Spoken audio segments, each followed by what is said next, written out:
ಪ್ರಪದ್ಯಂತೆ ನರಾಧಮಾಗ ಮಾಯಯಾಪಹೃತ ಜ್ಞಾನಾಗ ಆಸುರಂ ಭಾವಂ ಆಶ್ರಿಯ. ಅತ್ಯಂತ ಮೂರ್ಖರು, ನರಾಧಮರು, ಮಾಯೆಯಿಂದ ಜ್ಞಾನ ನಷ್ಟವಾದವರು, ಆಸುರಿ ಸ್ವಭಾವದವರು, ಈ ಬಗೆಯ ದುಷ್ಟರು ನನಗೆ ಶರಣಾಗುವುದಿಲ್ಲ. ಹರೇ ಕೃಷ್ಣ. ಎಲ್ರಿಗೂ ನಮಸ್ಕಾರ.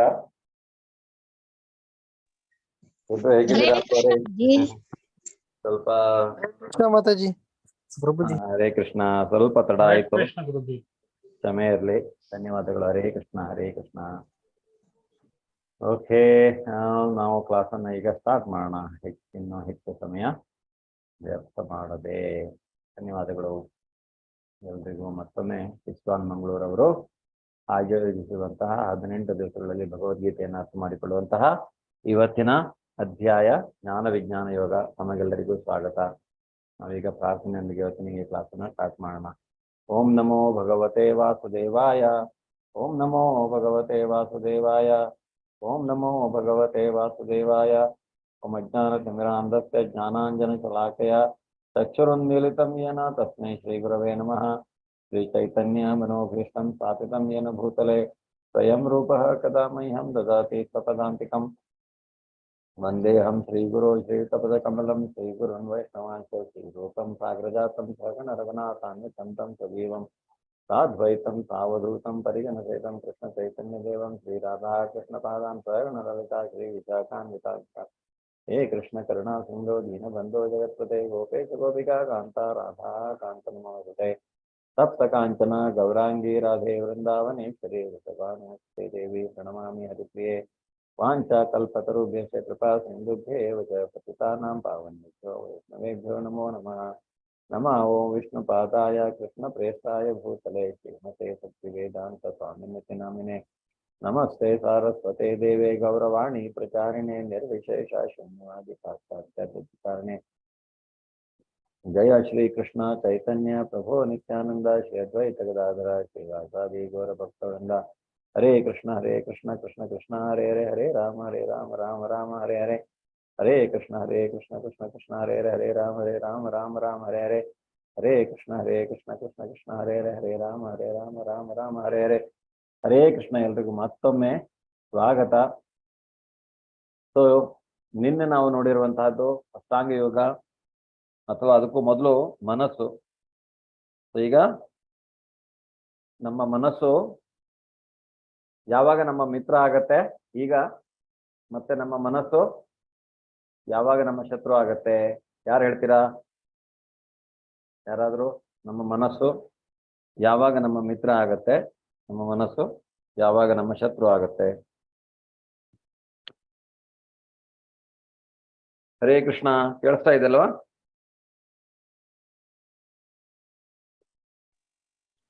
ಹರೇ ಕೃಷ್ಣ. ಕೇಳಿಸ್ತಾ ಇದೆಯಾ ಮಾತಾಜಿ? ಹೌದು ಪ್ರಭುಜಿ. ನಮ್ಮ ಯಾರು ಮಾತಾಡ್ತಾ ಇಲ್ಲ, ಯಾಕೆ? ನಮ್ಮ ಮನಸ್ಸು ಅಲ್ವಾ, ಏನು ನಮ್ಮ ಮನಸ್ಸು ಮಿತ್ರನೋ ಶತ್ರುನೋ ನಮಗೆ? ಯಾರಾದ್ರೂ ಹೇಳ್ತೀರಾ? ನಮ್ಮ ಮನಸ್ಸು ಯಾವಾಗ ಭಗವತ್ ಪ್ರಜ್ಞೆಯಲ್ಲಿ ಇರತ್ತೋ ಆವಾಗ ಅದು ನಮ್ಮ ಮಿತ್ರ ಆಗತ್ತೆ. ನಮ್ಮ ಮನಸ್ಸನ್ನು ನಾವು ಕಂಟ್ರೋಲ್ ಇಟ್ಕೊಳ್ಬೇಕು ಅನ್ನೋದನ್ನ ನಿನ್ನೆ ನಾವು ನೋಡಿದ್ವಿ.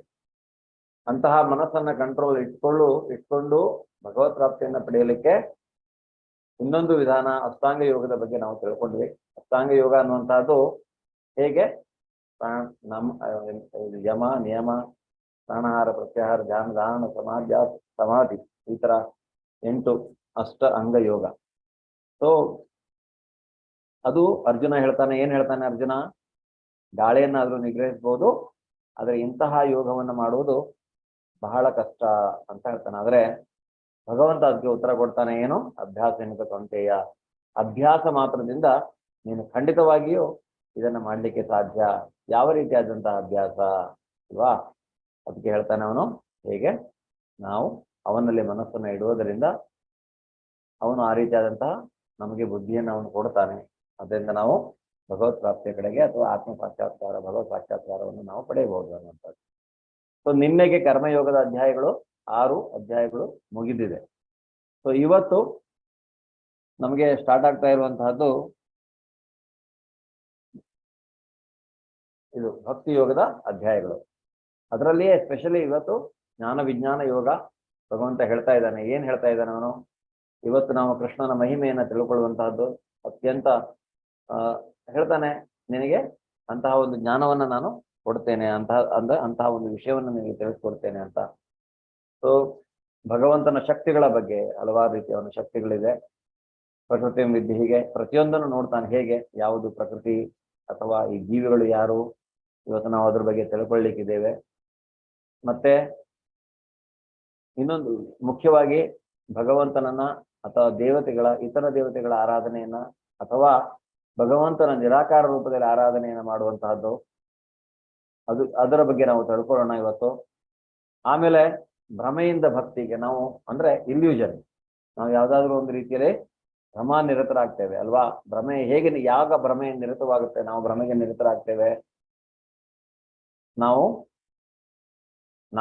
3ನೇ ಅಧ್ಯಾಯದಲ್ಲಿ ತಿಳ್ಕೊಂಡಿರುವಂತದ್ದು ಏನು? ನಮ್ಮ ಹರೇ ಕೃಷ್ಣ, 1 ಸೆಕೆಂಡ್.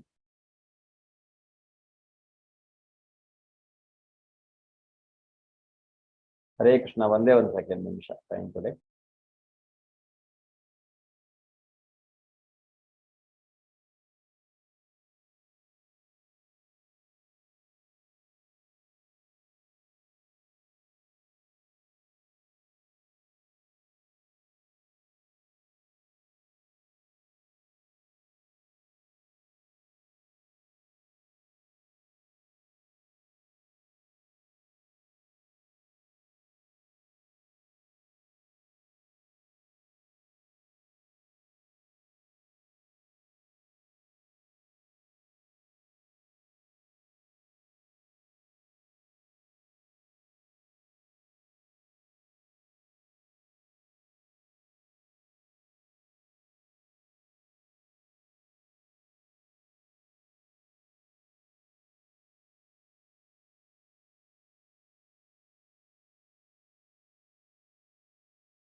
ಸಮಯ ಇರಲಿ, ಧನ್ಯವಾದಗಳು. ಸೊ ಭ್ರಮೆಯಿಂದ ಭಕ್ತಿಯ ಕಡೆಗೆ ನಾವು ಹೋಗುವುದು ಹೇಗೆ? ಈಗ ಭ್ರಮೆ ಹೇಗೆ ಬರುತ್ತೆ ನಮಗೆ ಅಲ್ವಾ? ನಾವು ಅಂದ್ರೆ ನಮ್ಮ ಊಹಾತ್ಮಕ ಚಿಂತನೆಯಿಂದ, ಇಂದ್ರಿಯ ತೃಪ್ತಿಯ ಬಯಕೆಯಿಂದ, ಕಾಮದಿಂದ ಕ್ರೋಧದಿಂದ ಭ್ರಮೆ, ಪ್ರತಿಭ್ರಂಶ. ಯಾಕೆಂದ್ರೆ ಭ್ರಮೆ ಅಂದ್ರೆ ಏನು? ಯಾವುದು ಸರಿ ಯಾವುದು ತಪ್ಪು ಅನ್ನುವಂತಹ ವಿಚಾರ ಮಾಡುವಂತಹ ಅಂತಹ ಒಂದು ಬುದ್ಧಿ ಇರುವುದಿಲ್ಲ. ಸೊ ಅದರಿಂದ ಏನಾಗುತ್ತೆ, ಬುದ್ಧಿ ಅನ್ನುವಂಥ ಕೆಲಸ ಮಾಡ್ತಾ ಇಲ್ಲ, ಯಾವ ಜ್ಞಾನವೂ ಅಲ್ಲಿ ಸಹಾಯ ಮಾಡುವುದಿಲ್ಲ ನಾವು ಭ್ರಮೆಯಲ್ಲಿದ್ದಾಗ.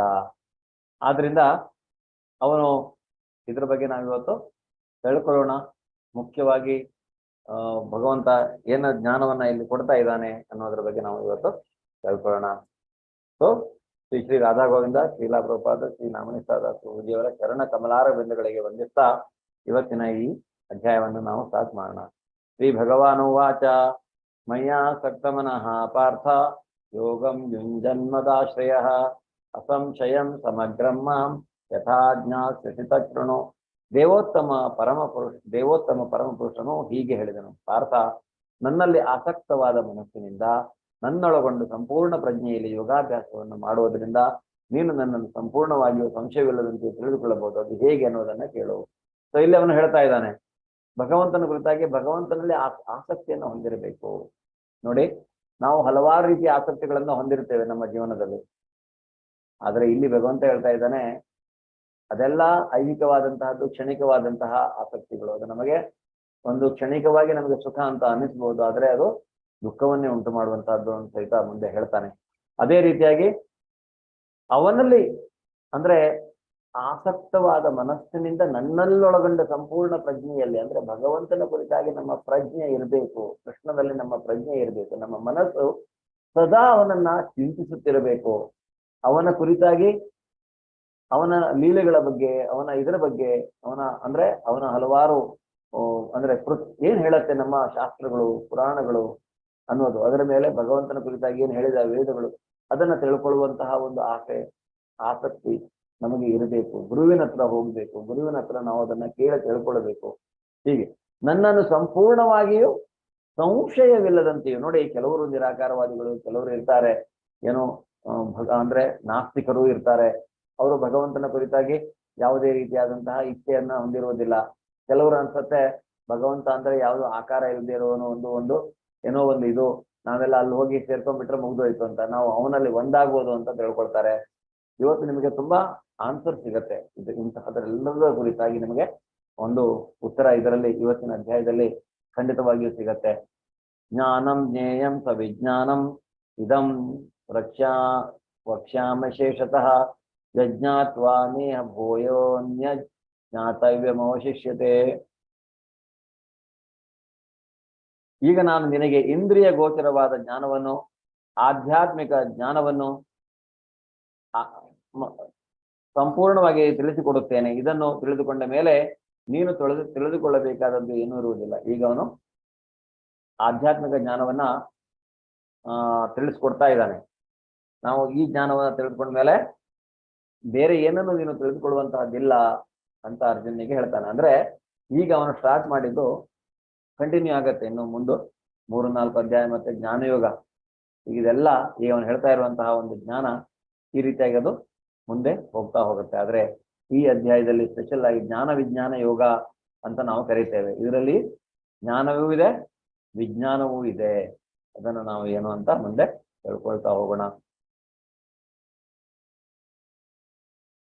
ಮನುಷ್ಯಾಣಾಂ ಸಹಸ್ರೇಶು ಕಶ್ಚಿತ್ ಯತತಿ ಸಿದ್ಧಯೇ ಯತತಾಮಪಿ ಸಿದ್ಧಾನಾಂ ಕಶ್ಚಿನ್ ಮಾಂ ವೇತಿ ತತ್ವತಃ. ಸಾವಿರಾರು ಜನರಲ್ಲಿ ಒಬ್ಬನು ಪರಿಪೂರ್ಣತೆಗಾಗಿ ಪ್ರಯತ್ನಿಸಬಹುದು. ಪರಿಪೂರ್ಣತೆಯನ್ನು ಸಾಧಿಸುವವರಲ್ಲಿ ಒಬ್ಬನು ನನ್ನನ್ನು ನಿಜವಾಗಿ ಅರ್ಥ ಮಾಡಿಕೊಂಡಿದ್ದಾನೆ ಎಂದು ಹೇಳುವುದು ಕಷ್ಟ.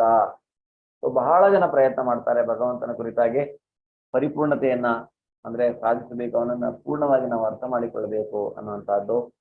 ಆದರೆ ಅದನ್ನ ಅರ್ಥ ಮಾಡಿಕೊಳ್ಳುವಂತಹದ್ದು ಬಹಳ ಬಹಳ ತುಂಬಾ ಕಷ್ಟ, ಅವನನ್ನು ಸಂಪೂರ್ಣವಾಗಿ ಅರ್ಥ ಮಾಡಿಕೊಳ್ಳುವಂತಹದ್ದು. ಆದ್ರೆ ಭಕ್ತಿಯಿಂದ ಏನಾಗುತ್ತೆ, ನಾವು ಅವನನ್ನ ಅರ್ಥ ಮಾಡಿಕೊಳ್ಳುವಂತಹ ಶಕ್ತಿಯನ್ನು ಅವನು ನಮಗೆ ಕೊಡ್ತಾನೆ. ಸೊ ನಿಮ್ಗೆಲ್ಲರಿಗೂ ಗೊತ್ತಿದೆ ಅಲ್ವಾ ಈ ಮ್ಯಾರಥಾನ್ ಏನಾಗತ್ತೆ. ಈ ಮ್ಯಾರಥಾನ್ ಅಲ್ಲಿ ಹರೇ ಕೃಷ್ಣ,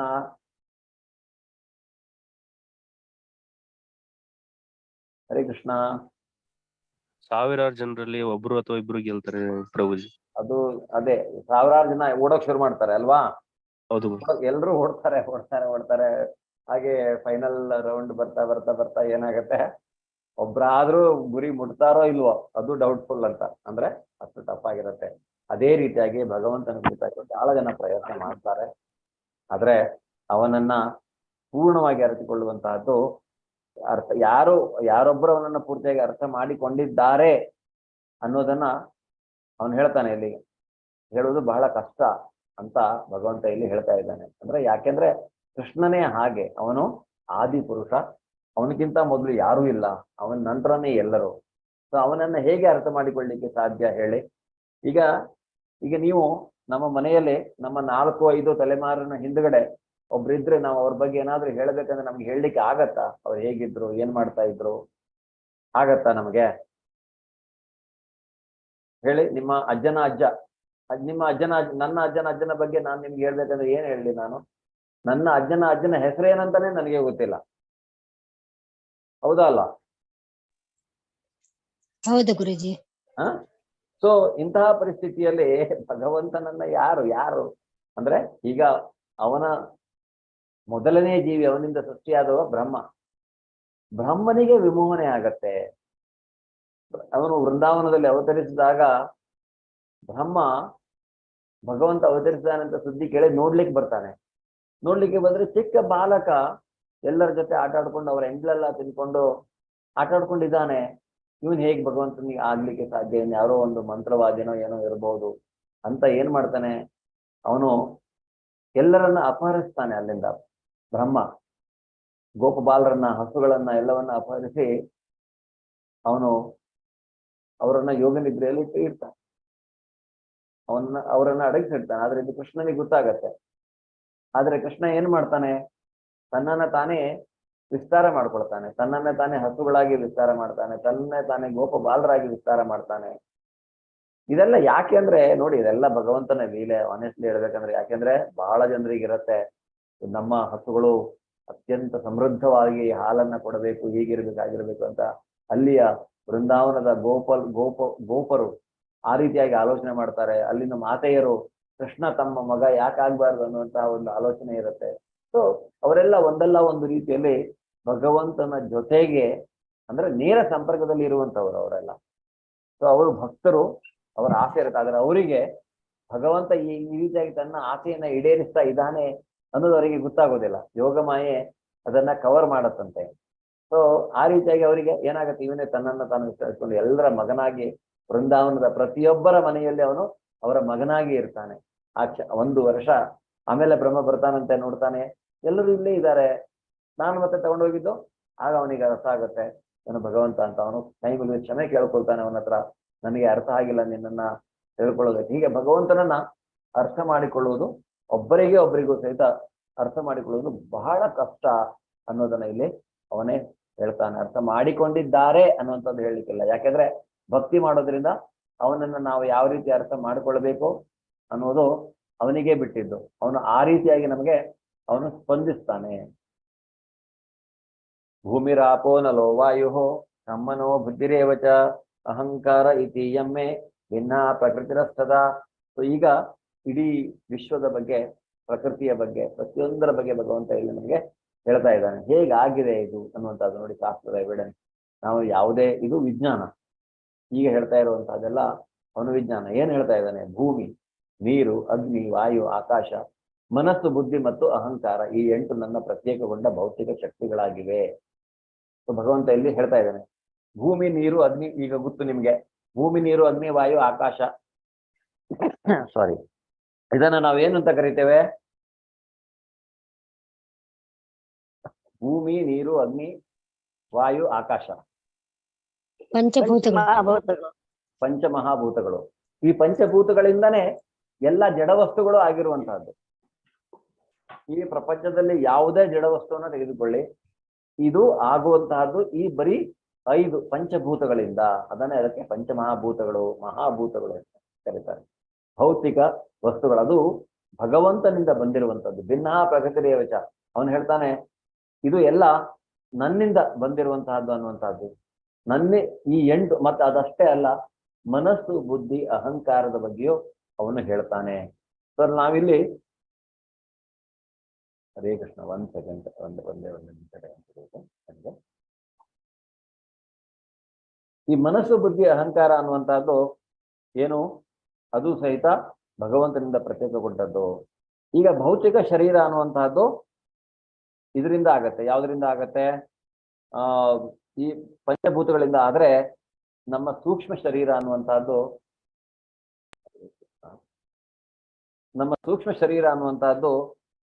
ಯಾವುದರಿಂದ ಆಗತ್ತೆ? ಈ ಮನಸ್ಸು, ಬುದ್ಧಿ, ಅಹಂಕಾರ, ಅದು ನಮ್ಮ ಸೂಕ್ಷ್ಮ ಶರೀರದಲ್ಲಿ ಬರುವಂತಹದ್ದು. 1 ಸೆಕೆಂಡ್ ಹರೇ ಕೃಷ್ಣ.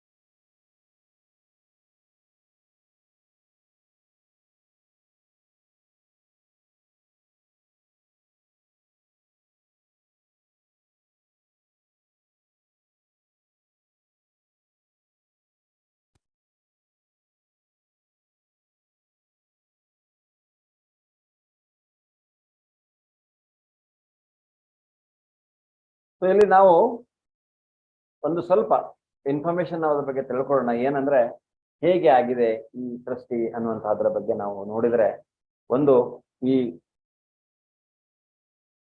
ಬ್ರಹ್ಮ ಅಂದ್ರೆ ಸೃಷ್ಟಿ ಹೇಗಾಗತ್ತೆ ಅನ್ನೋದ್ರ ಬಗ್ಗೆ, ಈ ಪಂಚಮಹಾಭೂತಗಳು ಅಥವಾ ಇದ್ರ ಬಗ್ಗೆ ಅವನು ಹೇಳ್ತಾನೆ. ಇವೆಲ್ಲ ತನ್ನಿಂದ ಪ್ರತ್ಯೇಕಗೊಂಡ ಭೌತಿಕ ಶಕ್ತಿಗಳು ಅನ್ನೋದನ್ನ ಇಲ್ಲಿ ಹೇಳ್ತಾನೆ. ಸೊ ನಾವಿಲ್ಲಿ ಸ್ವಲ್ಪ ಭಗವಂತನ ಸಹಜ ಸ್ವರೂಪವನ್ನ ಮತ್ತು ಅವನ ವಿವಿಧ ಶಕ್ತಿಗಳನ್ನ ಸ್ವಲ್ಪ ತಿಳ್ಕೊಳ್ಳಿಕ್ಕೆ ಹೋದ್ರೆ ಈ ಐಹಿಕ ಪ್ರಕೃತಿ ಅನ್ನುವಂತಹದ್ದು ಅಂದ್ರೆ ಅವನಿಂದ ಬಂದಿರುವಂತಹದ್ದು. ಅದರಲ್ಲಿ ಈ ಶಾಶ್ವತ ತಂತ್ರದಲ್ಲಿ ಏನ್ ಹೇಳ್ತಾರೆ ಅಂದ್ರೆ ವಿಷ್ಣುವಸ್ತು ಈ ಭಗವಂತ ಏನ್ ಮಾಡ್ತಾನೆ, ತನ್ನನ್ನು ತಾನು ವಿಷ್ಣುವಾಗಿ ಇದ್ ಮಾಡ್ತಾನೆ. ವಿಷ್ಣು ಅಂದ್ರು ಭಗವಂತನೇ. ವಿಷ್ಣುವಸ್ತು ತ್ರೀನಿರೂಪಾಣಿ, ಈ ಶಾಸ್ತ್ರತಂತ್ರದಲ್ಲಿ ಹೇಳತ್ತೆ ವಿಷ್ಣುವಸ್ತು ತ್ರೀನಿರೂಪಾಣಿ ಪುರುಷಾಖ್ಯನ್ಯಥೋ ವಿದುಹು ಏಕಂತು ಮಹತಃ ಸ್ಪೃಷ್ಟ ದ್ವಿತೀಯಂ ವಂಡ ಸಂಸ್ಥಿತಂ. ಇಲ್ಲಿ ತೃತೀಯಂ ಸರ್ವಭೂತಸ್ಥಂ ತಾನಿ ಜ್ಞಾತ್ವ ವಿಮುಚ್ಯತೆ. ಈಗ ನಾವು ತಿಳ್ಕೊಳ್ಳೋದೇನಂದ್ರೆ ಈ ವಿಷ್ಣು ಭಗವಂತ ತನ್ನನ್ನು ತಾನು ವಿಸ್ತರಿಸಿಕೊಳ್ತಾನೆ. ಮಹಾವಿಷ್ಣುವಾಗಿ, ಗರ್ಭೋದಕಶಾಹಿ ವಿಷ್ಣುವಾಗಿ ಮತ್ತು ಕ್ಷೀರೋದಕಶಾಹಿ ವಿಷ್ಣುವಾಗಿ ತನ್ನನ್ನು ತಾನು ವಿಸ್ತರಿಸಿಕೊಳ್ತಾನೆ. ಈ ಮಹತ್ತತ್ವ ಅಂದ್ರೆ ಈ ಮಹಾವಿಷ್ಣು ಅವನಿಂದ ಏನಾಗತ್ತೆ, ಅವನ ಉಸಿರಾಟದ ಪ್ರಕ್ರಿಯೆಯಲ್ಲಿ ಈ ಬ್ರಹ್ಮಾಂಡಗಳ ಸೃಷ್ಟಿ ಆಗತ್ತೆ. ಆ ಬ್ರಹ್ಮಾಂಡಗಳ ಸೃಷ್ಟಿ ಆದಾಗ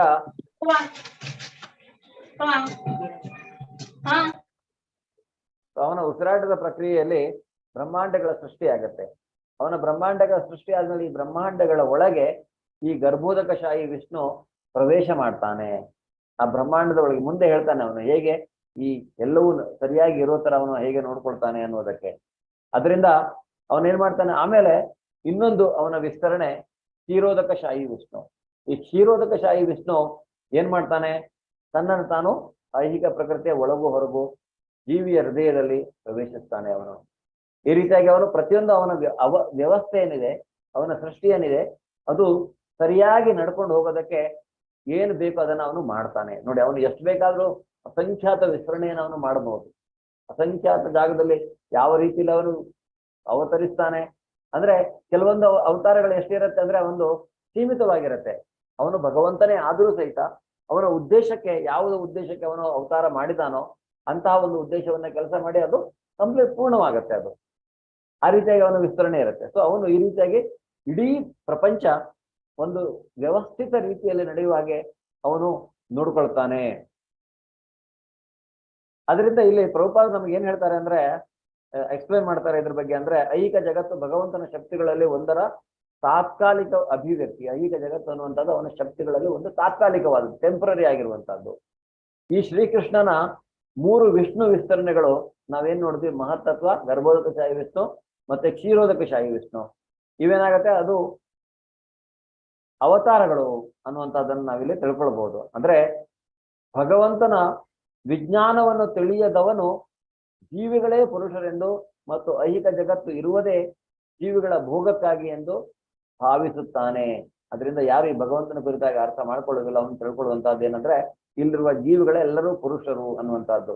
ಆದರೆ ಭಗವಂತ ಇಲ್ಲಿ ಏನ್ ಹೇಳ್ತಾ ಇದ್ದಾನೆ ಅಂದ್ರೆ, ಇಲ್ಲಿ ಪುರುಷರು ಅಂದ್ರೆ ಶ್ರೀಕೃಷ್ಣನ 3 ವಿಸ್ತರಣೆಗಳು ಐಹಿಕ ಜಗತ್ತಿನ ಎಲ್ಲಾ ಚಟುವಟಿಕೆಗಳನ್ನ ಅದು ನಿರ್ದೇಶನ ಮಾಡುತ್ತೆ. ಈ ಪುರುಷರಿಗೆ ಅಂದ್ರೆ ನಿಜವಾಗಿ ಅವನ ವಿಸ್ತರಣೆ ಏನಿರುತ್ತೆ ಅದನ್ನ ಪುರುಷ ಅನ್ನುವಂತ ಕರೆಯುವಂಥದ್ದು. ಅದರಿಂದ ಕೃಷ್ಣ ದೇವೋತ್ತಮ ಪರಮ ಪುರುಷ.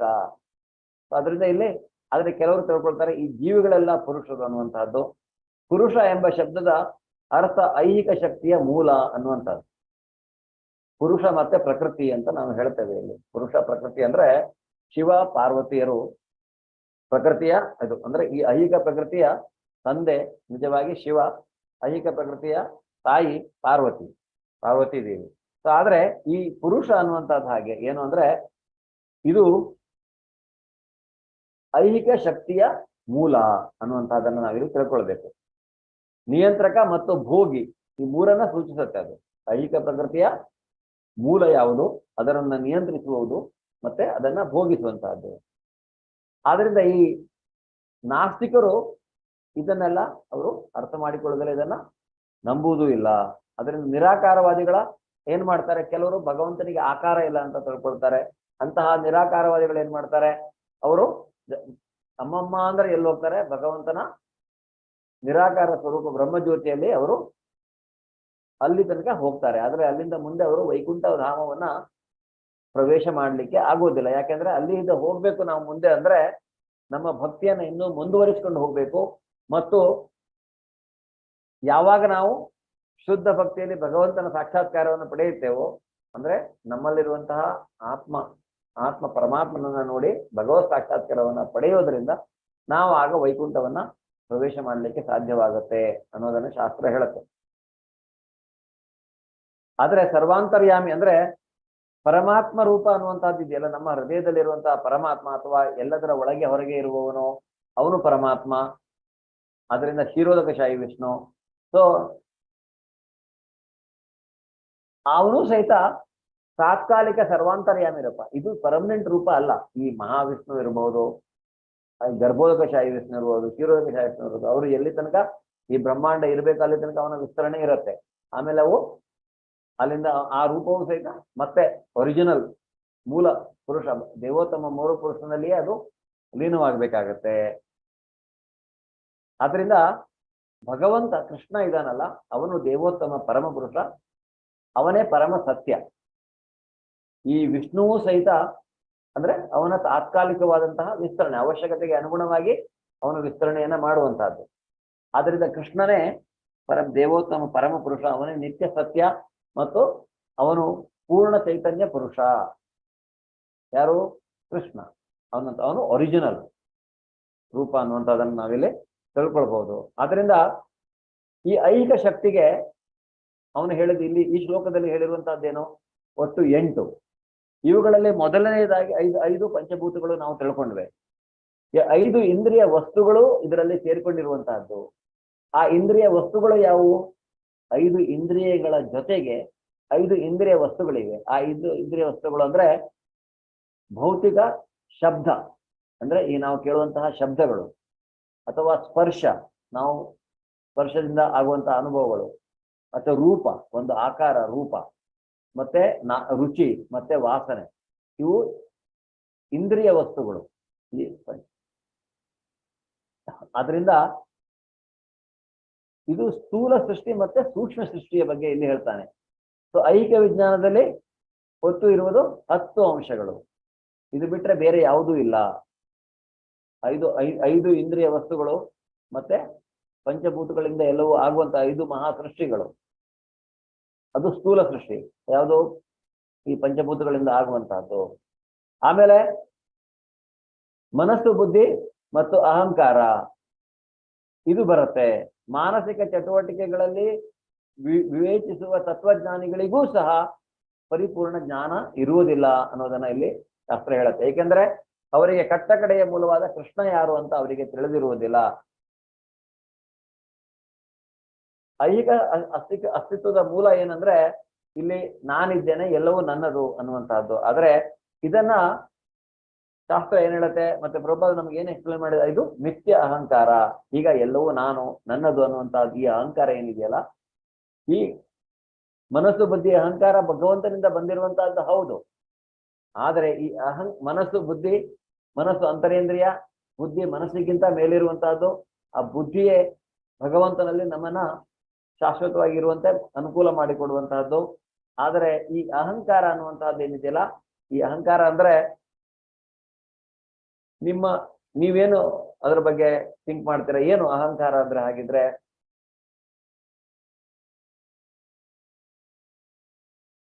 ಹರೇ ಕೃಷ್ಣ. ಎಲ್ಲ ನನ್ನಿಂದನೇ ಆಗೋದು, ನಾನೇ ಅನ್ನೋ ಒಂದು ಭಾವನೆ. ಅಂದ್ರೆ ಈ ಅಹಂಕಾರ ಅನ್ನುವಂತಹದ್ದು ನಮ್ಮನ್ನ ನಾವು ಗುರುತಿಸಿಕೊಳ್ಳುವಂತಹದ್ದು. ಈಗ ಕೆಲವರು ಹೇಳ್ತಾರೆ, ನಾನು ಡಾಕ್ಟರ್, ನಾನು ಎಂಜಿನಿಯರ್, ನಾನು ಅವನು, ನಾನು ಇವನು, ನಾನು ಅದ್ ಮಾಡಿದ್ದೇನೆ, ನಾನು ಇದು ಮಾಡಿದ್ದೇನೆ ಅಲ್ವಾ, ಎಲ್ಲ ನಾನೇ ಮಾಡಿದ್ದೇನೆ ಅನ್ನುವಂತಹದ್ದು. ಈ ಎಲ್ಲ ನಾನೇ ಮಾಡಿದ್ದೇನೆ ಅನ್ನುವಂತಹದ್ದು ಏನಿದೆಯಲ್ಲ, ಆ ಒಂದು ಅಹಂಕಾರ ಅದು ಮಿಥ್ಯ ಅಹಂಕಾರ, ಅದು ಸುಳ್ಳು ಅಹಂಕಾರ, ಅದು ನಿಜವಾದ ಅಹಂಕಾರ ಅಲ್ಲ. ಪ್ರಭುಪಾದರು ಏನ್ ಹೇಳ್ತಾರೆ, ನಾವು ಅಹಂಕಾರವನ್ನ ಮಾಡಬೇಕು. ಅಹಂಕಾರ ಅಂದ್ರೆ ನಮ್ಮನ್ನ ನಾವು ಗುರುತಿಸಿಕೊಳ್ಳುವಂತಹದ್ದು. ನಾವು ಒಬ್ಬ ಕೃಷ್ಣ ಭಕ್ತನಾಗಿ ಅಹಂಕಾರವನ್ನ ಅಂದ್ರೆ ಅದರಲ್ಲಿ ಏನು ತಪ್ಪಿಲ್ಲ. ನಾವು ಬಹಳ ಹೆಮ್ಮೆಯಿಂದ ಹೇಳ್ಕೊಳ್ಬಹುದು, ನಾನೊಬ್ಬ ಕೃಷ್ಣನ ಭಕ್ತ, ನಾನು ಭಗವಂತನ ಪ್ರಜ್ಞೆಯಲ್ಲಿ ಇದ್ದೇನೆ ಅನ್ನುವಂಥದ್ರಲ್ಲಿ ಹೇಳ್ಕೊಳ್ಳಲಿಕ್ಕೆ ನಮಗೆ ಯಾವುದೇ ರೀತಿಯಾದಂತ ಮುಜುಗರ ಅನ್ನುವಂತಹದ್ದು ಅವಶ್ಯಕತೆ ಇಲ್ಲ. ಅದು ಅಹಂಕಾರವೇ ಆದ್ರೆ ಅದು ನಿತ್ಯ ಅಹಂಕಾರ ಅಲ್ಲ, ಸುಳ್ಳು ಅಹಂಕಾರ ಅಲ್ಲ ಅನ್ನೋದನ್ನ ಹೇಳ್ತಾನೆ. ಸೊ ಅಹಂಕಾರ ಸಹಿತ ಅವನು ಹೇಳ್ತಾನೆ, ಇದೆಲ್ಲ ಅವನಿಂದನೇ ಬಂದಿರುವಂತಹದ್ದು. ತನ್ನ ತನ್ನಿಂದ ಪ್ರತ್ಯೇಕಗೊಂಡ ಶಕ್ತಿಗಳು ಅನ್ನೋದನ್ನ ಇಲ್ಲಿ ಭಗವಂತ ಹೇಳ್ತಾನೆ.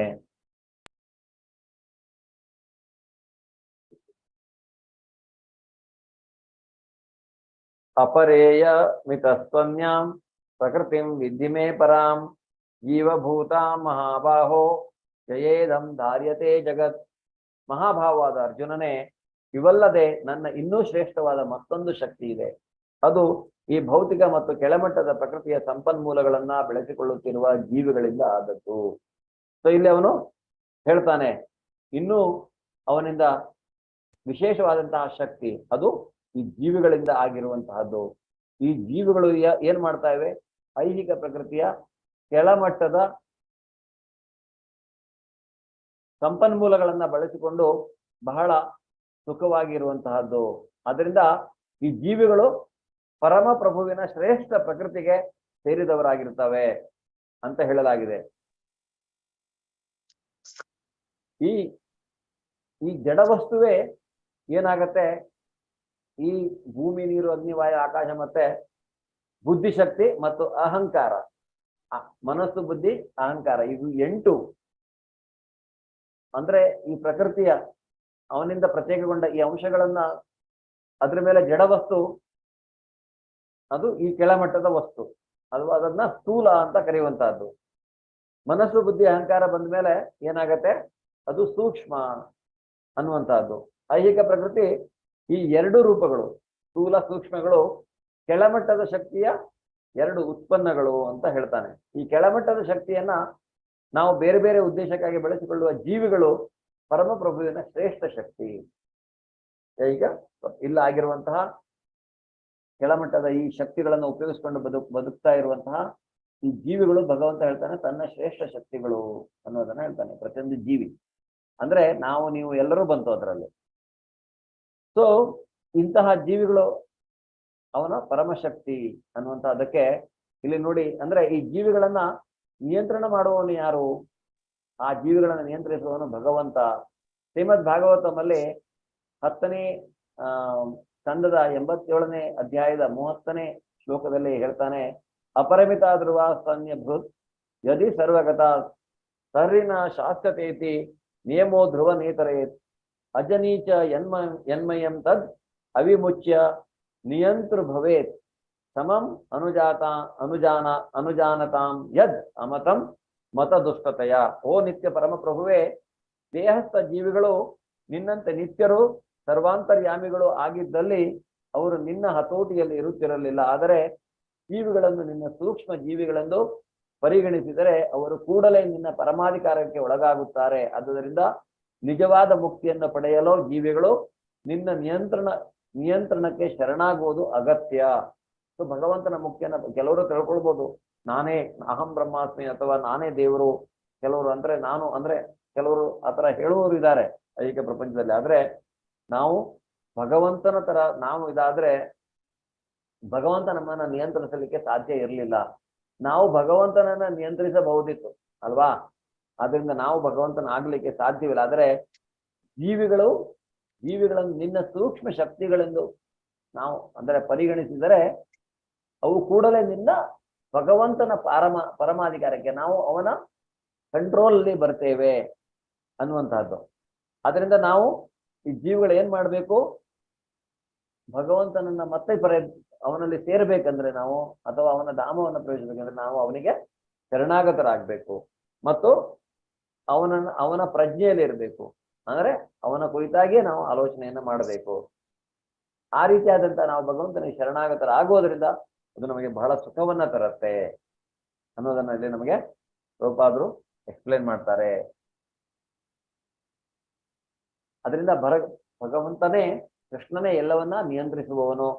ಎಲ್ಲಾ ಜೀವಾತ್ಮರು ಅವನ ಆಜ್ಞಾಬದ್ಧರು. ಜೀವಿಗಳು ಭಗವಂತನ ಹರೇ ಕೃಷ್ಣ. ಹರೇ ಕೃಷ್ಣ. ಸ್ಕ್ರೀನ್ ಕಾಣಿಸ್ತಿಲ್ಲ.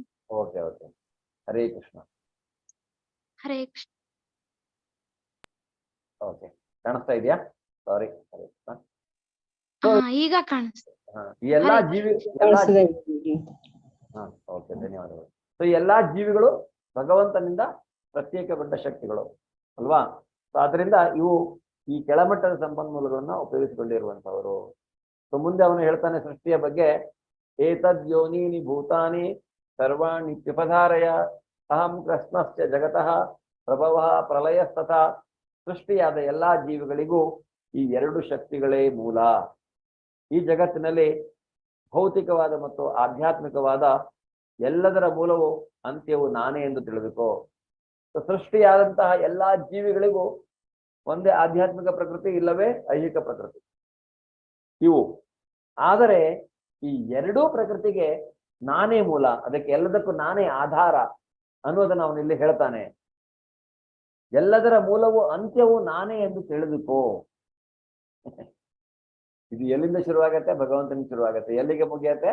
ಅದು ಭಗವಂತನಲ್ಲಿಯೇ ಮುಗಿಯತ್ತೆ ಅನ್ನುವಂಥದ್ದು. ಈ ಭೌತಿಕವಾದಂತಹ ಮತ್ತು ಆಧ್ಯಾತ್ಮಿಕವಾದಂತಹದ್ದು ಎಲ್ಲ ಲೋಕಗಳಿಗೆ ಎಲ್ಲದರ ಮೂಲ ಅವನು ಹೇಳ್ತಾನೆ. ಎಲ್ಲದರ ಮೂಲ ನಾನು ಅನ್ನೋದನ್ನ ಹೇಳ್ತಾನೆ. ಮತ್ತಃ ಪರತರಂ ನಾನ್ಯತ್ ಕಿಂಚಿದಸ್ತಿ ಧನಂಜಯ ಮಯಿ ಸರ್ವಮಿದಂ ಪ್ರೋತಂ ಸೂತ್ರೇ ಮಣಿಗಣ ಇವ. ಧನಂಜಯ, ನನಗಿಂತ ಶ್ರೇಷ್ಠವಾದ ಸತ್ಯವಿಲ್ಲ. ಮಣಿಗಳನ್ನು ದಾರದಲ್ಲಿ ಪೋಣಿಸಿದ ಹಾಗೆ ಎಲ್ಲವೂ ನನ್ನನ್ನೇ ಅವಲಂಬಿಸಿವೆ. ಇಲ್ಲೇ ಹೇಳ್ತಾ ಇದ್ದಾನೆ ಅವನು, ಅವನಿಗಿಂತ ಶ್ರೇಷ್ಠವಾದದ್ದು ಇರ್ಲಿಕ್ಕೆ ಸಾಧ್ಯವೇ ಇಲ್ಲ. ಭಗವಂತ ಅಂದ್ರೆ ಏನು ಅನ್ನೋದನ್ನು ನಾವು 2ನೇ ಅಧ್ಯಾಯದಲ್ಲಿ ನೋಡಿದ್ದೇವೆ. ಎಲ್ಲವನ್ನು ಸಂಪೂರ್ಣವಾಗಿ ಹೊಂದಿರುವಂತವನು ಭಗವಂತ. ಐಶ್ವರ್ಯ, ಸಕಲ ಐಶ್ವರ್ಯ, ಜ್ಞಾನ, ಬುದ್ಧಿ ಮತ್ತೆ ತ್ಯಜಿಸುವಿಕೆ ಅಲ್ವಾ, ಹೀಗೆ ಬಲ, ರೂಪ ಎಲ್ಲವನ್ನ ಹೊಂದಿರುವಂತವನು ಭಗವಂತ. ಸೊ ಅವನಿಗಿಂತ ಶ್ರೇಷ್ಠನಾದವರು ಯಾರು ಇಲ್ಲ. ಕೆಲವರ ಹತ್ರ ಬುದ್ಧಿ ಇರ್ಬೋದು ಅಥವಾ ಕೆಲವರ ಹತ್ರ ರೂಪ ಇರ್ಬೋದು, ಮನ್ಮಥ. ಆದ್ರೆ ಭಗವಂತನನ್ನ ಸಹಸ್ರ ಮನ್ಮಥರಿಗೆ ಹೋಲಿಸಲಾಗಿದೆ ಕೃಷ್ಣನ ರೂಪವನ್ನ. ಮನ್ಮಥನೇ ಸುಂದರ ಅಂತ ನಾವು ಹೇಳ್ತೇವೆ, ಶಾಸ್ತ್ರ ಹೇಳುತ್ತೆ.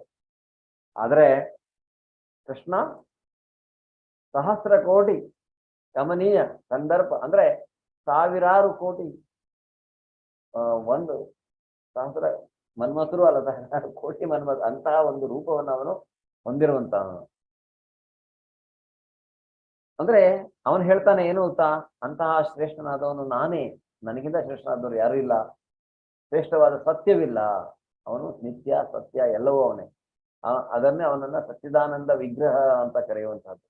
ಮಣಿಗಳನ್ನು ದಾರದಲ್ಲಿ ಪೋಣಿಸಿದಾಗ, ಈಗ ನೀವು ನೋಡಿ ಅರ್ಥ ಮಾಡ್ಕೊಳ್ಳಿ, ಇಷ್ಟೊಂದು ಹೆವಿ ಗ್ರಹಗಳು, ಬಹಳ ಭಾರ, ಭೂಮಿ ಇರ್ಬೋದು, ಮಂಗಳ ಇರ್ಬೋದು, ಕುಜ ಇರ್ಬೋದು, ಅಥವಾ ಇದಿರ್ಬಹುದು, ಶುಕ್ರ ಗ್ರಹ ಇರಬಹುದು.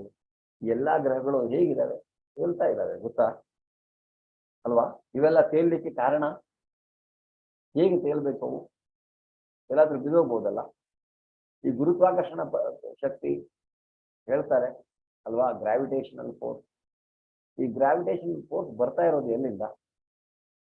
ಅದಕ್ಕೆ ಇಲ್ಲಿ ಉತ್ತರ ನೋಡ್ಬೋದು. ಎಲ್ಲವೂ ಮಣಿಗಳನ್ನು, ಅಂದ್ರೆ ಮಣಿಗಳನ್ನು ದಾರದಲ್ಲಿ ಪೋಣಿಸಿದಾಗ ಹೇಗೆ ಒಂದು ಮಣಿಯಲ್ಲಿ ದಾರದಲ್ಲಿ ಪೋಣಿಸಿದ ನಂತರ ಹೇಗೆ ಸರಿಯಾಗಿ ಒಂದೇ ವ್ಯವಸ್ಥೆಯಲ್ಲಿ ಇರುತ್ತೆ, ಅದು ಅತ್ಯಂತ ಸುಂದರವಾಗಿ ಕಾಣಿಸುತ್ತೆ ನಮ್ಗೆ ಅಲ್ವಾ. ಮಣಿಗಳನ್ನ ಒಂದು ದಾರದಲ್ಲಿ ಪೋಣಿಸಿದ ಮೇಲೆ, ಒಂದು ಸರವನ್ನ ಮಾಡಿದ ಮೇಲೆ ಅದು ಬಹಳ ಸುಂದರವಾಗಿ ಕಾಣಿಸುತ್ತೆ, ಹೌದಲ್ಲ? ಸೊ ಆ ರೀತಿಯಾಗಿ ಈ ಗ್ರಹಗಳೆಲ್ಲ ಅವನು ಹೇಳ್ತಾ ಇರುವಂತದ್ದೇನು, ಎಲ್ಲವೂ ಆ ರೀತಿಯಾಗಿ ಅವನನ್ನೇ ಅವಲಂಬಿಸಿದೆ. ಈ ಮಣಿಗಳು ದಾರಗಳನ್ನ ಅವಲಂಬಿಸಿದಾಗೆ ಈ ಅವನು ಸೂತ್ರಧಾರ, ಅವನು ಈ ಎಲ್ಲವನ್ನ ಅವನು ಅಂದ್ರೆ ಅವನನ್ನೇ ಅವಲಂಬಿಸಿರುವ ಹಾಗೆ ಅವನು ನೋಡ್ಕೊಳ್ತಾ ಇದ್ದಾನೆ ಅನ್ನೋದನ್ನ ನಾವಿಲ್ಲಿ ತಿಳ್ಕೊಳ್ಬಹುದು.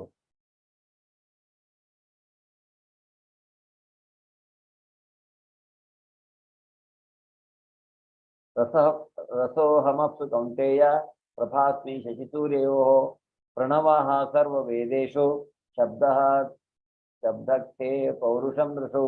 ಹೇ ಅರ್ಜುನ, ನಾನು ನೀರಿನಲ್ಲಿ ರುಚಿಯು, ಸೂರ್ಯಚಂದ್ರರಲ್ಲಿ ಬೆಳಕು, ವೇದ ಮಂತ್ರಗಳಲ್ಲಿ ಓಂಕಾರವೂ ಆಗಿದ್ದೇನೆ.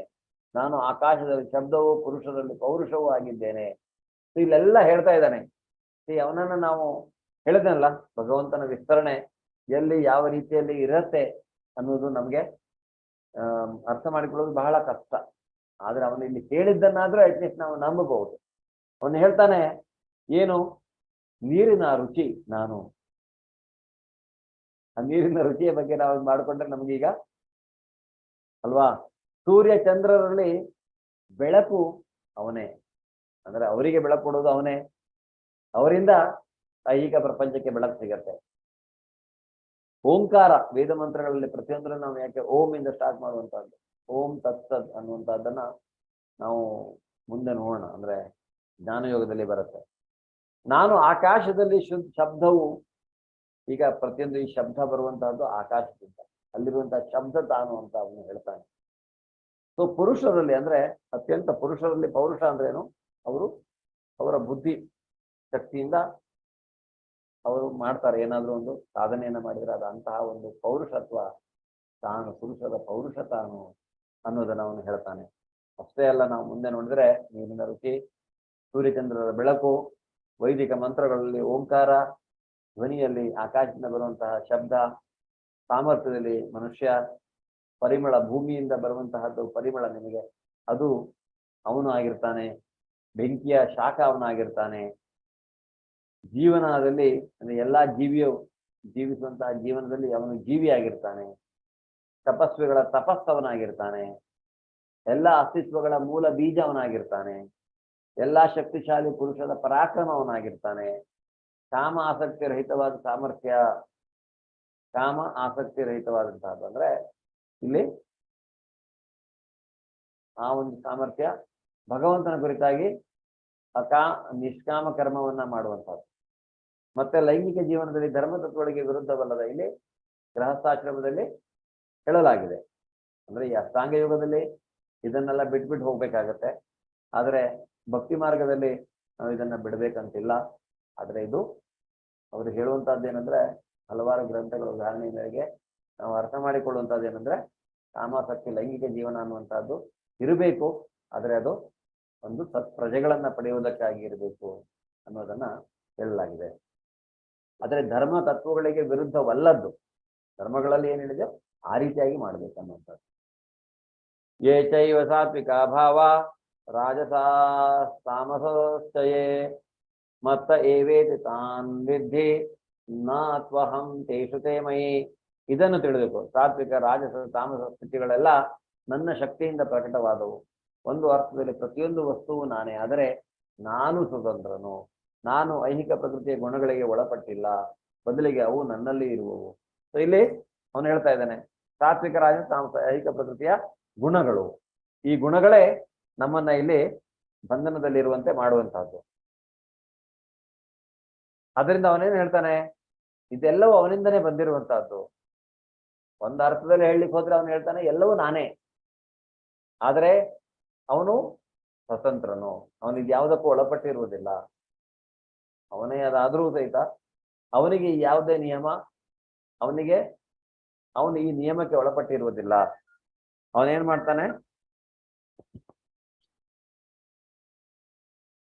ಎಲ್ಲವೂ ಅವನಲ್ಲಿ ಇರತ್ತೆ ಅನ್ನುವಂತಹದ್ದು. ಹರೇ ಕೃಷ್ಣ. ಒಂದೇ ಒಂದು ನಿಮಿಷ ಟೈಮ್ ಇದೆ.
ಹರೇ ಕೃಷ್ಣ. ಕ್ಷಮೆ ಇರಲಿ.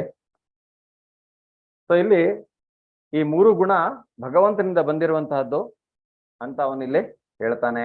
ಒಂದ್ ಸೆಕೆಂಡ್, ನಾನು ಸ್ವಲ್ಪ ಮ್ಯೂಟಿಗೆ ಹಾಕ್ತೇನೆ ಫೋನು.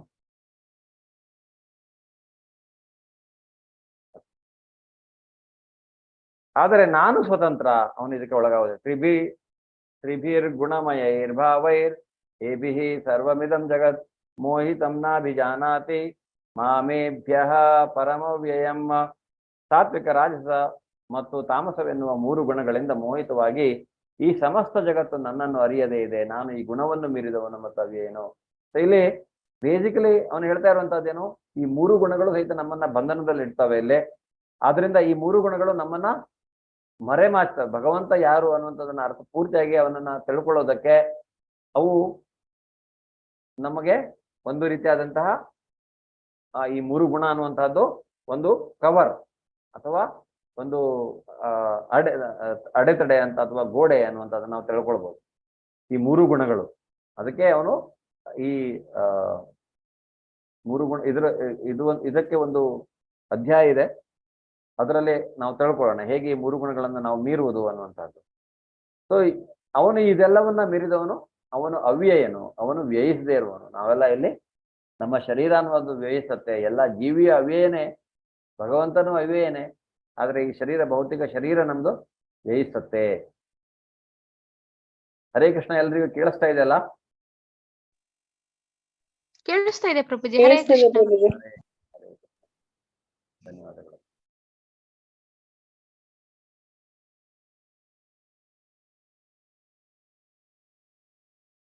ದೇವಿ ಏಷಾ ಗುಣಮಯಿ ಮಮ ಮಾಯಾ ದುರತ್ಯಯ ಮಾಮೇ ವಯೇ ಪ್ರಪದ್ಯಂತೆ ಮಾಯಾಂ ಏತಾಂ ತರಂತಿತೆ.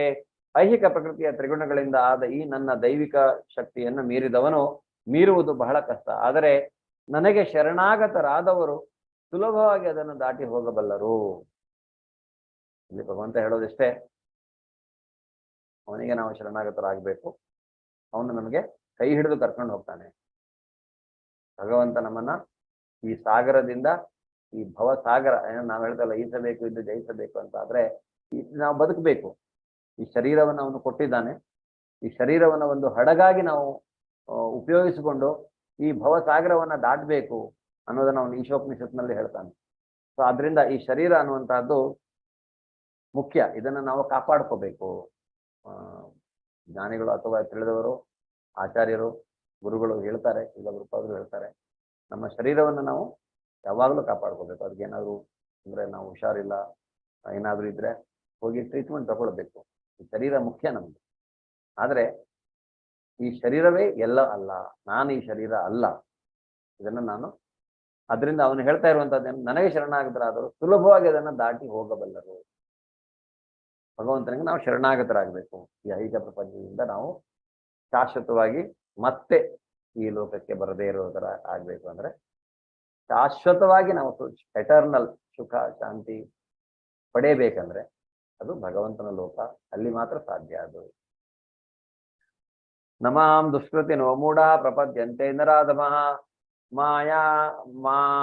ಮಾಯಯಾಪಜ್ಞಾನ ಆಸುರಂ ಭಾವಮಾಶ್ರಿತಃ. ಅತ್ಯಂತ ಮೂರ್ಖರು, ನರಾಧಮರು, ಮಾಯೆಯಿಂದ ಜ್ಞಾನ ನಷ್ಟವಾದವರು, ಅಸುರಿ ಸ್ವಭಾವದವರು ಈ ಬಗೆಯ ದುಷ್ಟರು ನನಗೆ ಶರಣಾಗತರಾಗುವುದಿಲ್ಲ. ಯಾರು ಭಗವಂತನಿಗೆ ಶರಣಾಗತರಾಗುವುದಿಲ್ಲ, ಯಾರು ಭಗವಂತನಿಗೆ ಶರಣಾಗತರಾಗ್ತಾರೆ ಅದನ್ನು ಹೇಳ್ತಾನೆ ಅವನು.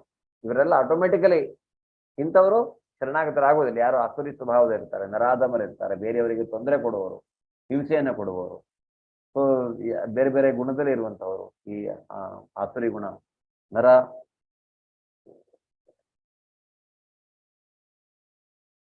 ನರಾಧಮರು, ಆಸುರಿ ಸ್ವಭಾವದವರು ಈ ಬಗೆಯ ದುಷ್ಟರು ನನಗೆ ಶರಣಾಗತರಾಗುವುದಿಲ್ಲ ಅನ್ನೋದನ್ನ ಹೇಳ್ತಾರೆ. ಹಾಗಾದ್ರೆ ಯಾರು ಈ ಉದಾಹರಣೆಗೆ ಇಲ್ಲಿ ನಾವು ನೋಡ್ಬೋದು, ರಾವಣ, ಅವನು ಸಹಿತ ಭಗವಂತನ ಕೃಷ್ಣನಿಗೆ ಶರಣಾಗತನಾಗುವುದಿಲ್ಲ. ಸೊ ಅವರು ಶರಣಾಗತರಾಗಬೇಕಂದ್ರೆ ಅಂಥವ್ರು ಶರಣಾಗತರಾಗುವುದಿಲ್ಲ. ಅವರು ಅಂದ್ರೆ ಆಸುರಿ, ಅಂದ್ರೆ ಇವರು ರಜೋಗುಣದಲ್ಲಿ ಇರುವಂಥವ್ರು. ಚತುರ್ವಿಧ ಭಜಂತೆ ಮಾಂ ಜನ ಸುಕೃತಿನೋರ್ಜುನ ಆರ್ತೋ ಜಿಜ್ಞಾಸುರಾರ್ಥಾರ್ಥಿ ಜ್ಞಾನಿ ಚ ಭರತರ್ಷಭ. ಭರತವಂಶದಲ್ಲಿ ಶ್ರೇಷ್ಠನಾದ ಅರ್ಜುನನೇ 4 ವಿಧಗಳ ಪುಣ್ಯವಂತರು ನನಗೆ ಭಕ್ತಿ ಸೇವೆಯನ್ನು ಮಾಡಲು ಪ್ರಾರಂಭಿಸುತ್ತಾರೆ. ದುಃಖಿಗಳು, ಜಿಜ್ಞಾಸುಗಳು, ಐಶ್ವರ್ಯವನ್ನು ಬಯಸುವವರು ಮತ್ತು ಪರಾತ್ಪರ ಜ್ಞಾನದ ಅನ್ವೇಷಣೆ ಮಾಡುವವರು, ಇವರೇ 4 ಬಗೆಯ ಜನ. ಈ 4 ಬಗೆಯ ಜನರು ಏನ್ ಮಾಡ್ತಾರೆ? ಅವರು ಭಗವಂತನಿಗೆ ಶರಣಾಗತರಾಗ್ತಾರೆ. ಅವರು ಭಗವಂತನನ್ನ ಭಕ್ತಿಯಿಂದ ಅವನ ಸೇವೆಯನ್ನು ಮಾಡಲಿಕ್ಕೆ ಶುರು ಮಾಡ್ತಾರೆ. ಯಾರು? ದುಃಖಿಗಳು, ಯಾರು ತುಂಬಾ ಕಷ್ಟದಲ್ಲಿರುವಂತವರು ದುಃಖಿಗಳು. ಅವರು ಭಗವಂತನಲ್ಲಿ ಶರಣಾಗತರಾಗ್ತಾರೆ, ಅವನ ಆಶ್ರಯನ್ನ ಪಡಿತಾರೆ, ಅವನ ಸಹಾಯವನ್ನ ಪಡಿತಾರೆ, ಅಂದ್ರೆ ಪ್ರಾರ್ಥಿಸ್ತಾರೆ ಅವನ ಸಹಾಯಕ್ಕಾಗಿ. ಜಿಜ್ಞಾಸುಗಳು, ಕೆಲವರು ಅಂದ್ರೆ ಒಂದು ತರ್ಕಬದ್ಧವಾಗಿ ಆಲೋಚನೆ ಮಾಡ್ತಾರೆ. ಆಮೇಲೆ ಅನ್ಸತ್ತವರಿಗೆ ಪ್ರಶ್ನೆ ಮಾಡುವಂಥವ್ರು ಬಹಳ ಹಲವಾರು ಇದೆ. ಇದು ಯಾಕಿದೆ, ಈ ಸೃಷ್ಟಿ ಯಾಕಿದೆ, ಇಲ್ಲಿ ಯಾಕೆ ನಾನು ಇದ್ದೇನೆ, ಇದು ಏನಾಗ್ತಾ ಇದೆ, ಇಲ್ಲಿ ಯಾಕೆ ದಿನ ಬೆಳಗ್ಗೆ ಎದ್ದು ಸೂರ್ಯ ಬರ್ತಾನೆ, ಪುನಃ ದಿನ ರಾತ್ರಿ ಸೂರ್ಯ ಹೋಗ್ತಾನೆ, ರಾತ್ರಿ ಚಂದ್ರ ಬರ್ತಾನೆ, ಇದೆಲ್ಲ ಹೆಂಗಾಗ್ತಾ ಇದೆ, ಈ ಸೃಷ್ಟಿಗಳೆಲ್ಲ ಯಾಕೆ ತಾಂತಾನೇ ನಡೀತಾ ಇದೆಯೇ, ಅಲ್ವಾ ಯಾರಾದ್ರೂ ಇದ್ರ ಹಿಂದೆ ಇದ್ದಾರೆ, ಸ್ವಲ್ಪ ರಿಯಲೈಸ್ ಆಗತ್ತಾ ಅವರಿಗೆ. ಅಂತ ಪರಿಸ್ಥಿತಿಯಲ್ಲಿ ಅವ್ರು ಇನ್ನೂ ಹೆಚ್ಚು ನಾವು ಭಗವಂತನ ಕುರಿತಾಗಿ ಆಲೋಚನೆ ಮಾಡಬೇಕು ಅನ್ನುವಂತಹ ಒಂದು ಇದರಿಂದ ಅವರು ಭಗವಂತನಿಗೆ ಶರಣಾಗತರಾಗ್ತಾರೆ. ಹಾಗೆಯೇ ಐಶ್ವರ್ಯವನ್ನ ಸಂಪಾದಿಸಬೇಕು ಅನ್ನುವಂಥವರು ಭಗವಂತನಿಗೆ ಶರಣಾಗತರಾಗ್ತಾರೆ. ಪರಾತ್ಪರ ಜ್ಞಾನದ ಅನ್ವೇಷಣೆ ಮಾಡುವರು. ಈಗ ವೇದಾಧ್ಯಯನಗಳನ್ನು ಮಾಡಿ ಅದರಲ್ಲಿ ಏನು ಪರಾತ್ಪರ ಅಲ್ವಾ, ಅಪೌರುಷೇಯ ಗ್ರಂಥಗಳನ್ನ ಅಧ್ಯಯನ ಮಾಡ್ತಾ ಅದರಲ್ಲಿ ಭಗವಂತನ ಬಗ್ಗೆ ಏನು ಹೇಳಿದ್ದಾರೆ ಅದನ್ನ ತಿಳ್ಕೊಂಡು ಅವರು ಭಗವಂತನಿಗೆ ಶರಣಾಗತರಾಗ್ತಾರೆ. ಸೊ ಈ ರೀತಿಯಾಗಿ 4 ಬಗೆಯ ಜನರು ಭಗವಂತನಿಗೆ ಶರಣಾಗತರಾಗ್ತಾರೆ. ಅವನಲ್ಲಿ ಭಕ್ತಿಯನ್ನ ಮಾಡಲಿಕ್ಕೆ ಪೂಜಿಸ್ತಾರೆ. ಈಗ ನಾವು ಶರಣಾಗತರಾಗಿದ್ದೇವೆ ಅಂದ್ರೆ, ನಾವು ಭಗವಂತನಲ್ಲಿ ಭಕ್ತಿಯನ್ನ ಮಾಡ್ತಾ ಇದ್ದೇವೆ ಅಂದ್ರೆ ನಾವು ಯಾವ್ದಾದ್ರು ಒಂದು ಕೆಟಗರಿಯಲ್ಲಿ ಇರಬೇಕು ಅಷ್ಟೇ. ಇದು 4 ಕೆಟಗರಿ ಯಾರು ಭಗವಂತನಿಗೆ ಶರಣಾಗತರಾಗಿರ್ತಾರೆ ಅಂತವ್ರು. ಹರೇ ಕೃಷ್ಣ. ಸೊ ಇಲ್ಲಿ ಉದಾಹರಣೆಗೆ ಗಜೇಂದ್ರ ಮೋಕ್ಷ ಅನ್ನುವಂಥದ್ದು ಬರುತ್ತೆ. ಗಜೇಂದ್ರ ಮೋಕ್ಷ ಶ್ರೀಮದ್ ಭಾಗವತ ಮೂಲಕ ಕಥೆ ಬರುತ್ತೆ. ಅವನು ಒಂದು ರಾಜನಾಗಿರ್ತಾನೆ. ಒಂದು ಋಷಿಮುನಿಯ ಶಾಪದ ಮೇಲೆ ಅವನಿಗೆ ಆನೆಯ ಜನ್ಮವನ್ನ ಪಡೆದಿರ್ತಾನೆ. ಆದ್ರೆ ಅವನಿಗೆ ಇಲ್ಲಿ ಏನಾಗುತ್ತೆ, ಗಜೇಂದ್ರ ಒಂದು ವನದ ರಾಜನಾಗಿ ತನ್ನ ಪರಿವಾರದೊಂದಿಗೆ ಹಲವಾರು ಹೆಂಡತಿಯರ ಜೊತೆಗೆ ಈ ಒಂದು ನೀರಿನಲ್ಲಿ ಬಂದು ಆಟ ಆಡ್ತಾ ಇರ್ತಾನೆ. ಹಾಗೆ ಆಟ ಆಡ್ತಾ ಇದ್ದು ಸೊಕ್ಕಿನಿಂದ ಇದು ಮಾಡ್ತಾ ಇರುವಾಗ ಅಲ್ಲಿರುವಂತಹ ಮೊಸಳೆಗೆ ತೊಂದರೆ ಆಗತ್ತೆ. ಆ ಮೊಸಳೆ ಏನ್ ಮಾಡತ್ತೆ, ಬಂದು ಆನೆಯ ಕಾಲು ಹಿಡ್ಕೊಂಡ್ಬಿಡತ್ತೆ. ಆನೆಯ ಕಾಲನ್ನ ಹಿಡ್ಕೊಂಡು ಬಹಳ ವರ್ಷಗಳ ಕಾಲ ಅವರಿಬ್ಬರ ನಡುವೆ ಯುದ್ಧ ನಡೆಯುತ್ತೆ. ಆದ್ರೆ ಆನೆಗೆ ನೀರಿನಲ್ಲಿ ತನ್ನ ಅಂದ್ರೆ ಅಂತಹ ಬೃಹತ್ ದೇಹವನ್ನ ಹೊಂದಿದ್ರು ಅದು ನೀರಿನಲ್ಲಿ ಮೊಸಳೆಯನ್ನ ವಿರುದ್ಧ ಗೆಲ್ಲಲಿಕ್ಕೆ ಅದರ ಹತ್ರ ಆಗುವುದಿಲ್ಲ. ಆಮೇಲೆ ಒಂದು ಪರಿಸ್ಥಿತಿಯಲ್ಲಿ ಎಲ್ಲರೂ ನೋಡ್ತಾ ಇರ್ತಾರೆ, ಅವನ ಕುಟುಂಬದವರೆಲ್ಲ, ಯಾರೋ ಅವನಿಗೆ ಸಹಾಯ ಮಾಡ್ಲಿಕ್ಕೆ ಆಗೋದಿಲ್ಲ ಆ ಕ್ಷಣದಲ್ಲಿ. ಹೀಗೆ ಏನು ತನ್ನ ಹತ್ರ ಏನು ಮಾಡ್ಲಿಕ್ಕೆ ಆಗೋದಿಲ್ಲ, ನಾನು ಇನ್ನೇನು ಅಂದ್ರೆ ಮೊಸಳೆಗೆ ಅಂದ್ರೆ ಸೋಲ್ಬೇಕು ಅನ್ನೋಂಥ ಪರಿಸ್ಥಿತಿಯಲ್ಲಿ ಅವನಿಗೆ ಹಿಂದಿನ ಜನ್ಮದಲ್ಲಿ ತಾನು ಮಾಡಿದ ಭಗವಂತನ ಕುರಿತಾದ ಶ್ಲೋಕಗಳು ಅವನು ಪ್ರತಿನಿತ್ಯ ಪಠಿಸ್ತಾ ಇದ್ದ, ಅದನ್ನ ಕಂಠಸ್ಥ ಮಾಡ್ಕೊಂಡಿದ್ದ, ಬಯಾರ್ಟ್ ಮಾಡ್ಕೊಂಡಿದ್ದ ಅಂತಹ ಶ್ಲೋಕಗಳು ನೆನಪಿಗೆ ಬರುತ್ತೆ. ಅದು ಭಗವತ್ ಪ್ರೇರಣೆಯಿಂದ. ಯಾಕಂದ್ರೆ ಅವನು ಮೊದಲು ಅಂತಹ ಭಗವಂತನ ಭಕ್ತಿಯನ್ನ ಮಾಡ್ತಾ ಇದ್ದ. ಆದ್ರೆ ಕೆಲವು ಮಾಯೆಯ ಪ್ರಭಾವದಿಂದ ಅವನಿಗೆ ಏನಾಗುತ್ತೆ, ಅವನು ಈ ರೀತಿಯಾಗಿ ಒಂದು ಶರೀರವನ್ನ ಪಡೆದಿರ್ತಾನೆ, ಆನೆಯ ಶರೀರವನ್ನು. ಈಗ ಅವನಿಗೆ ಅದು ನೆನಪಾಗಿ ಅವನು ಭಗವಂತನ ಸ್ತುತಿಯನ್ನ ಮಾಡ್ತಾನೆ. ಆಗ ಅಲ್ಲಿ ಭಗವಂತನನ್ನ ನೋಡ್ತಾನೆ. ನೋಡಿದ್ಮೇಲೆ ಅವನಿಗೆ ಅಲ್ಲಿರುವಂತಹ ಒಂದು ಕಮಲದ ತಾವರೆಯ ಹೂವನ್ನ ಭಗವಂತನಿಗೋಸ್ಕರ ಕೊಡ್ತಾನೆ. ಭಗವಂತನ ಗಜೇಂದ್ರ ಮೋಕ್ಷ ಅನ್ನುವಂತಹ ಕತೆ ಅಥವಾ ಗಜೇಂದ್ರ ಸ್ತುತಿ ಅನ್ನುವಂತಹದ್ದು ಬರುತ್ತೆ. ದ್ರೌಪದಿ ಪಾಂಡವರಲ್ಲಿ ಕೃಷ್ಣ ಕೇಳ್ತಾನಂತೆ, ಅಲ್ಲ ಪಾಂಡವರು ಕೇಳ್ತಾರಂತೆ, ನಾವು ಇಷ್ಟೆಲ್ಲ ಕಷ್ಟ ಅನುಭವಿಸುವುದು ಯಾಕೆ ನಿಮಗೆ ಇದನ್ನೆಲ್ಲ ನೀನು ಆಗದೆ ಇರೋ ತರ ನೋಡ್ಕೊಳ್ಳಿಲ್ಲ ಅಂತ. ಅವನು ಹೇಳ್ತಾನೆ, ಕೃಷ್ಣ ಯಾರು ನನಗೆ ಭಕ್ತಿಯನ್ನ ಮಾಡ್ತಾರೋ ಅವರಿಗೆ ಮಾತ್ರ ನಾನು ಸ್ಪಂದಿಸುವನು, ನಾನು ಇಲ್ಲ ಅಂದ್ರೆ ಅವನು ತಟಸ್ಥನಾಗಿರ್ತಾನೆ. ತಟಸ್ಥನಾಗಿರ್ತಾನೆ, ಎಲ್ಲದಕ್ಕೂ ಸಾಕ್ಷಿಭೂತನಾಗಿರ್ತಾನೆ. ಅವನು ಹೇಳ್ತಾನೆ, ಜೂಜಾಡುವಾಗ್ಲೂ ಸಹಿತ ನೀವು ನನ್ನ ಹತ್ರ ಬಂದು ಏನು ಕೇಳಲಿಲ್ಲ, ನೀವು ಡಿಸಿಷನ್ ನೀವೇ ನಿರ್ಧಾರ ಮಾಡಿದ್ದೀರಾ, ನಿಮ್ಗೆ ಸ್ವಾತಂತ್ರ್ಯ ಇದೆ, ನೀವು ಮಾಡಿದ್ದೀರಾ. ಆಮೇಲೆ ದ್ರೌಪದಿಯ ವಸ್ತ್ರಾಪರಣದ ಸಮಯದಲ್ಲಿ ದ್ರೌಪದಿಯೂ ಸಹಿತ ಅವಳು ತನ್ನದೇ ಆದ ಒಂದಿಷ್ಟು ಪ್ರತಿಕ್ರಿಯೆಯನ್ನ ವ್ಯಕ್ತಪಡಿಸ್ತಾಳೆ, ತನ್ನದೇ ಆದ ಒಂದು ಇದನ್ನ ಫೈಟ್ ಅನ್ನ ಮಾಡ್ತಾಳೆ ಅವಳು. ಆದ್ರೆ ಎಲ್ಲ ಮೀರಿದ ಮೇಲೆ ಇನ್ನೇನು ಆಗೋದೇ ಇಲ್ಲ, ಅವಾಗ ಅವಳು ಕೃಷ್ಣನನ್ನ ಕರೀತಾಳೆ. ಅವಾಗ್ಲೂ ಹೇಳ್ತಾನೆ ಕೃಷ್ಣ, ನಾನು ಇಲ್ಲಿ ಹೊರಗಡೆನೆ ಕಾಯ್ತಾ ನಿಂತಿದ್ದೆ, ನೀನು ಎಷ್ಟೊತ್ತಿಗೆ ನನ್ನ ಹತ್ರ ಕೇಳ್ತೀಯ ಅಂತ. ಸೊ ಭಗವಂತನ ನಾನು ಕರಿಬೇಕು. ಪರೀಕ್ಷಿತ ಮಹಾರಾಜನನ್ನ ನೋಡಬಹುದು. 7 ಹಗಲು 7 ರಾತ್ರಿ ಅವನಿಗೆ ಋಷಿಮುನಿಯ ಶಾಪದಿಂದ ಅವನಿಗೆ ತಕ್ಷಕ ಹಾವು ಕಚ್ಚಿ ಸಾಯ್ಬೇಕಾಗಿತ್ತು ಅವನು. ಆದರೆ ಕೊನೆಗೆ ಆ ರೀತಿಯಾಗಿ ಅವನು 7 ಹಗಲು 7 ರಾತ್ರಿ ಶುಕಮುನಿಗಳಿಂದ ಕೇಳುವುದರಿಂದ ಧ್ರುವ ಮಹಾರಾಜನ ಕಥೆಯೂ ಗೊತ್ತಿದೆ. ಧ್ರುವ ಮಹಾರಾಜ ಚಿಕ್ಕ ಬಾಲಕ, 6 ವರ್ಷದವನು. ರಾಜ್ಯವನ್ನ ಪಡೆಯಬೇಕು, ಅಪ್ಪನ ಸಿಂಹಾಸನದಲ್ಲಿ ತಾನು ಕೂರ್ಬೇಕು ಅನ್ನುವಂತ ಒಂದೇ ಒಂದು ಆಸೆಯಿಂದ ಅವನು ಹೋಗ್ತಾನೆ. ಮೊದಲು ಎಲ್ಲಿ ರಾಜ್ಯ ಬೇಕು, ಅರ್ಥಾರ್ಥಿ ಬೇಕು ಅನ್ನುವಂತಹದ್ದು. ಸೊ ಅಲ್ಲಿಗೆ ಹೋದ್ಮೇಲೆ ಅವನಿಗೇನಾಗತ್ತೆ, ಕೊನೆಗೆ ಅವನು ಭಗವತ್ ಸಾಕ್ಷಾತ್ಕಾರ ಆಗತ್ತೆ. ಅವನು ಧ್ರುವ ಲೋಕವನ್ನೇ ಅವನಿಗೆ ಕೊಡ್ತಾನೆ. ನೀನು ಹೋಗೋ, ಇಲ್ಲಿ ಅವನು ಹಲವಾರು ವರ್ಷ ಆಳ್ತಾನೆ. ಅವನ ಅಪ್ಪನ ಜಾಗದಲ್ಲಿ ಬಂದು ಮತ್ತೆ ಹಲವಾರು ವರ್ಷ ರಾಜ್ಯಭಾರವನ್ನು ಮಾಡಿ ಆಮೇಲೆ ಪರ್ಮನೆಂಟ್ ಆಗಿ ಅವನು ಧ್ರುವ ಲೋಕವನ್ನ ಪಡಿತಾನೆ. ಆಂಜನೇಯ ಅಲ್ವಾ, ಅವನು ಭಗವಂತನಿಗೆ ಶರಣಾಗತನಾಗಿರ್ತಾನೆ. ಶೌನಕಾದಿ ಋಷಿಗಳೂ ಸಹಿತ ಸುಖಮುನಿಯ ಆಶ್ರಮದಲ್ಲಿ ಹೀಗೆ ಭಗವತ್ ಇದನ್ನ ಕೇಳ್ತಾ, ಅವರೆಲ್ಲ ಜಿಜ್ಞಾಸುಗಳು. ಶೌನಕಾದಿ ಮುನಿಗಳು, ಪರೀಕ್ಷಿತ ಮಹಾರಾಜ ಭಕ್ತಿಯನ್ನು ಮಾಡುವಂತ, ಇಲ್ಲಿ ಶುಕಮುನಿಗಳು ಅವರ ಹೊಟ್ಟೆಯಲ್ಲಿರುವಂತಹ ಸಮಯದಲ್ಲಿಯೇ ಭಗವಂತನ ಇದಾಗತ್ತೆ. ಆಗಲೇ ಅವರು ಜ್ಞಾನದ ಕುರಿತಾಗಿ ಅವರು ಭಗವಂತನನ್ನ ಕುರಿತಾಗಿ ಅಲ್ಲೇ ಶರಣಾಗತರಾಗುವಂತಹದ್ದು. ಆಗ್ಲೇ ಅವರಿಗೆ ಒಂದು ಜ್ಞಾನ ಬಂದಿರುತ್ತೆ. ತೇಷಾಂ ಜ್ಞಾನಿ ನಿತ್ಯಯುಕ್ತ ಏಕ ಭಕ್ತಿರ್ವಿಶಿಷ್ಯತೆ ಪ್ರಿಯೋ ಹೇ ಜ್ಞಾನಿನೋತ್ಯರ್ಥಂ ಅಹಂ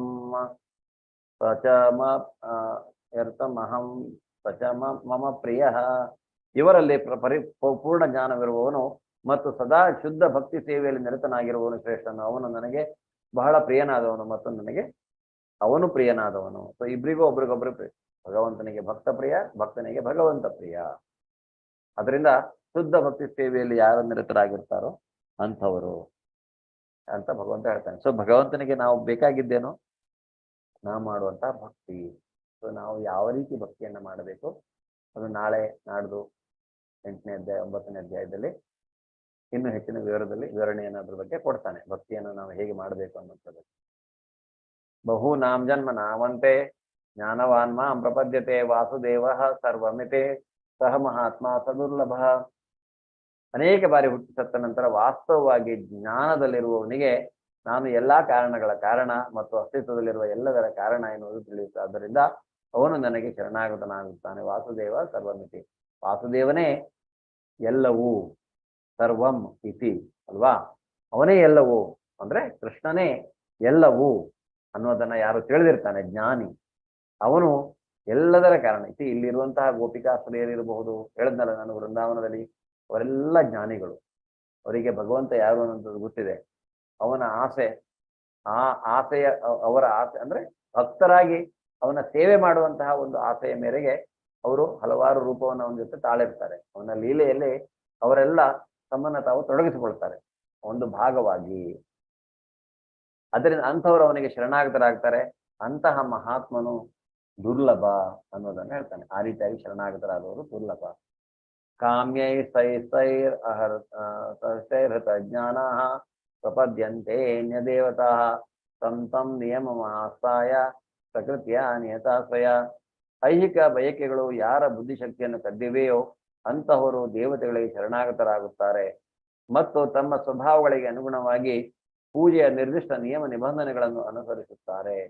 ಸೊ ಐಹಿಕ ಬಯಕೆ ಅಂದ್ರೆ ಇಂದ್ರಿಯ ತೃಪ್ತಿ ಯಾರಿಗೆ ಅವಶ್ಯಕತೆ ಇರುತ್ತೋ ಅಂಥವರು ಅವರ ಬುದ್ಧಿಶಕ್ತಿಯನ್ನ ಅದು ಕದ್ದಿರುತ್ತೆ. ಅದರಿಂದ ಅವರೆಂತ ಮಾಡ್ತಾರೆ, ಅವರು ಹಲವಾರು ದೇವತೆಗಳನ್ನ ಪೂಜಿಸ್ತಾರೆ, ಇತರ ದೇವತೆಗಳನ್ನ ಪೂಜಿಸ್ತಾರೆ. ಆದ್ದರಿಂದ ಅವರವರ ಸ್ವಭಾವನಿಗೆ ಅನುಗುಣವಾಗಿ ಪೂಜೆಯ ನಿರ್ದಿಷ್ಟ ನಿಯಮಗಳನ್ನ ಅನುಸರಿಸುತ್ತಾರೆ. ಒಂದು 2-3 ಮಿನಿಟ್ಸ್ ಮುಗ್ದೋಗತ್ತೆ. ಓಕೆ.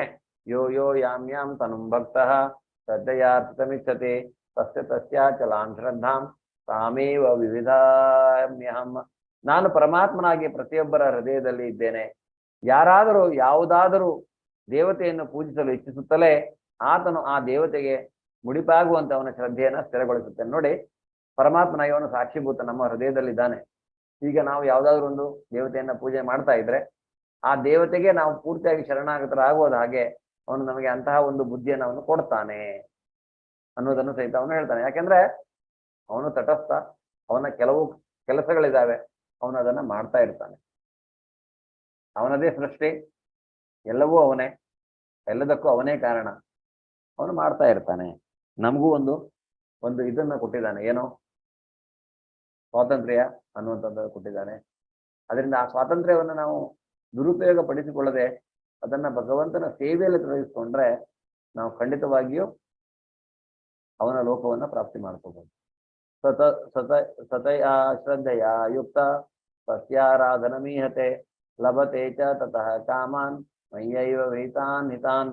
ಇಂತಹ ಶ್ರದ್ಧೆಯನ್ನು ಪಡೆದ ಆತನು ಒಬ್ಬ ನಿರ್ದಿಷ್ಟ ದೇವತೆಯನ್ನು ಪೂಜಿಸಿ ತನ್ನ ಅಭೀಷ್ಟಗಳನ್ನು ಪಡೆಯಲು ಪ್ರಯತ್ನಿಸ್ತಾನೆ. ಆದರೆ ವಾಸ್ತವವಾಗಿ ಈ ಅನುಗ್ರಹಗಳನ್ನೆಲ್ಲ ನೀಡುವನು ನಾನೊಬ್ಬನೇ.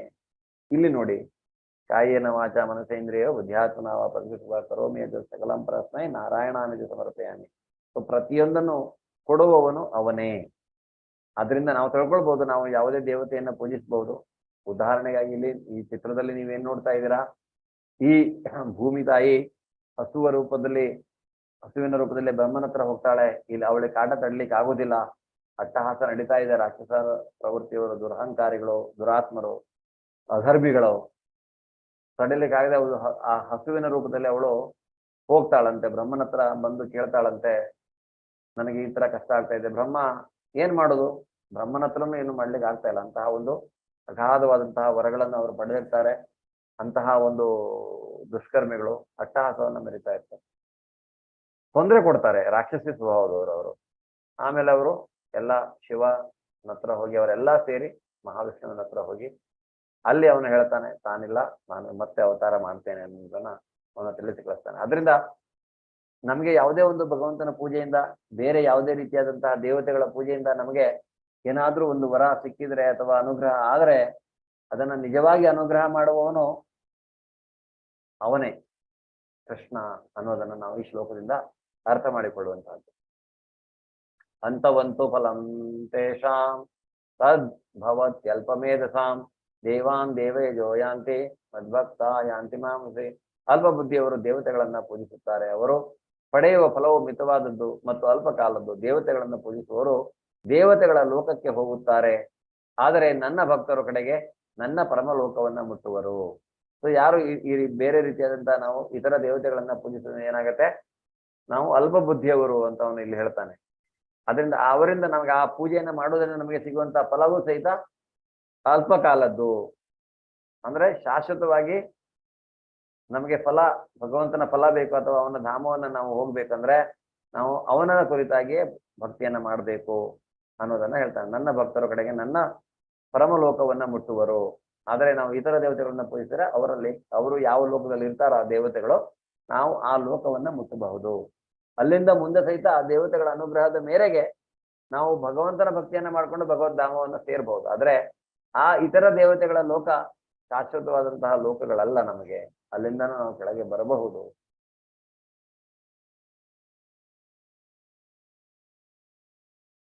ಅವ್ಯಕ್ತಂ ವ್ಯಕ್ತಿ ಮಾಪನ್ನಂ ಮನ್ಯಂತೆ ಮಾಮಬುದ್ಧಯ ಪರಂ ಭಾವಮಜಾನಂತೋ ಮಮಾವ್ಯಯಮನುತ್ತಮಂ. ನನ್ನನ್ನು ಪರಿಪೂರ್ಣವಾಗಿ ಅರಿಯದ ಬುದ್ಧಿಹೀನರು ದೇವೋತ್ತಮ ಪರಮ ಪುರುಷನಾದ ನಾನು ಕೃಷ್ಣನು ಮೊದಲು ನಿರಾಕಾರನಾಗಿದ್ದು ಅನಂತರ ಈ ವ್ಯಕ್ತಿತ್ವವನ್ನು ಪಡೆದುಕೊಂಡೆ ಎಂದು ಭಾವಿಸುತ್ತಾರೆ.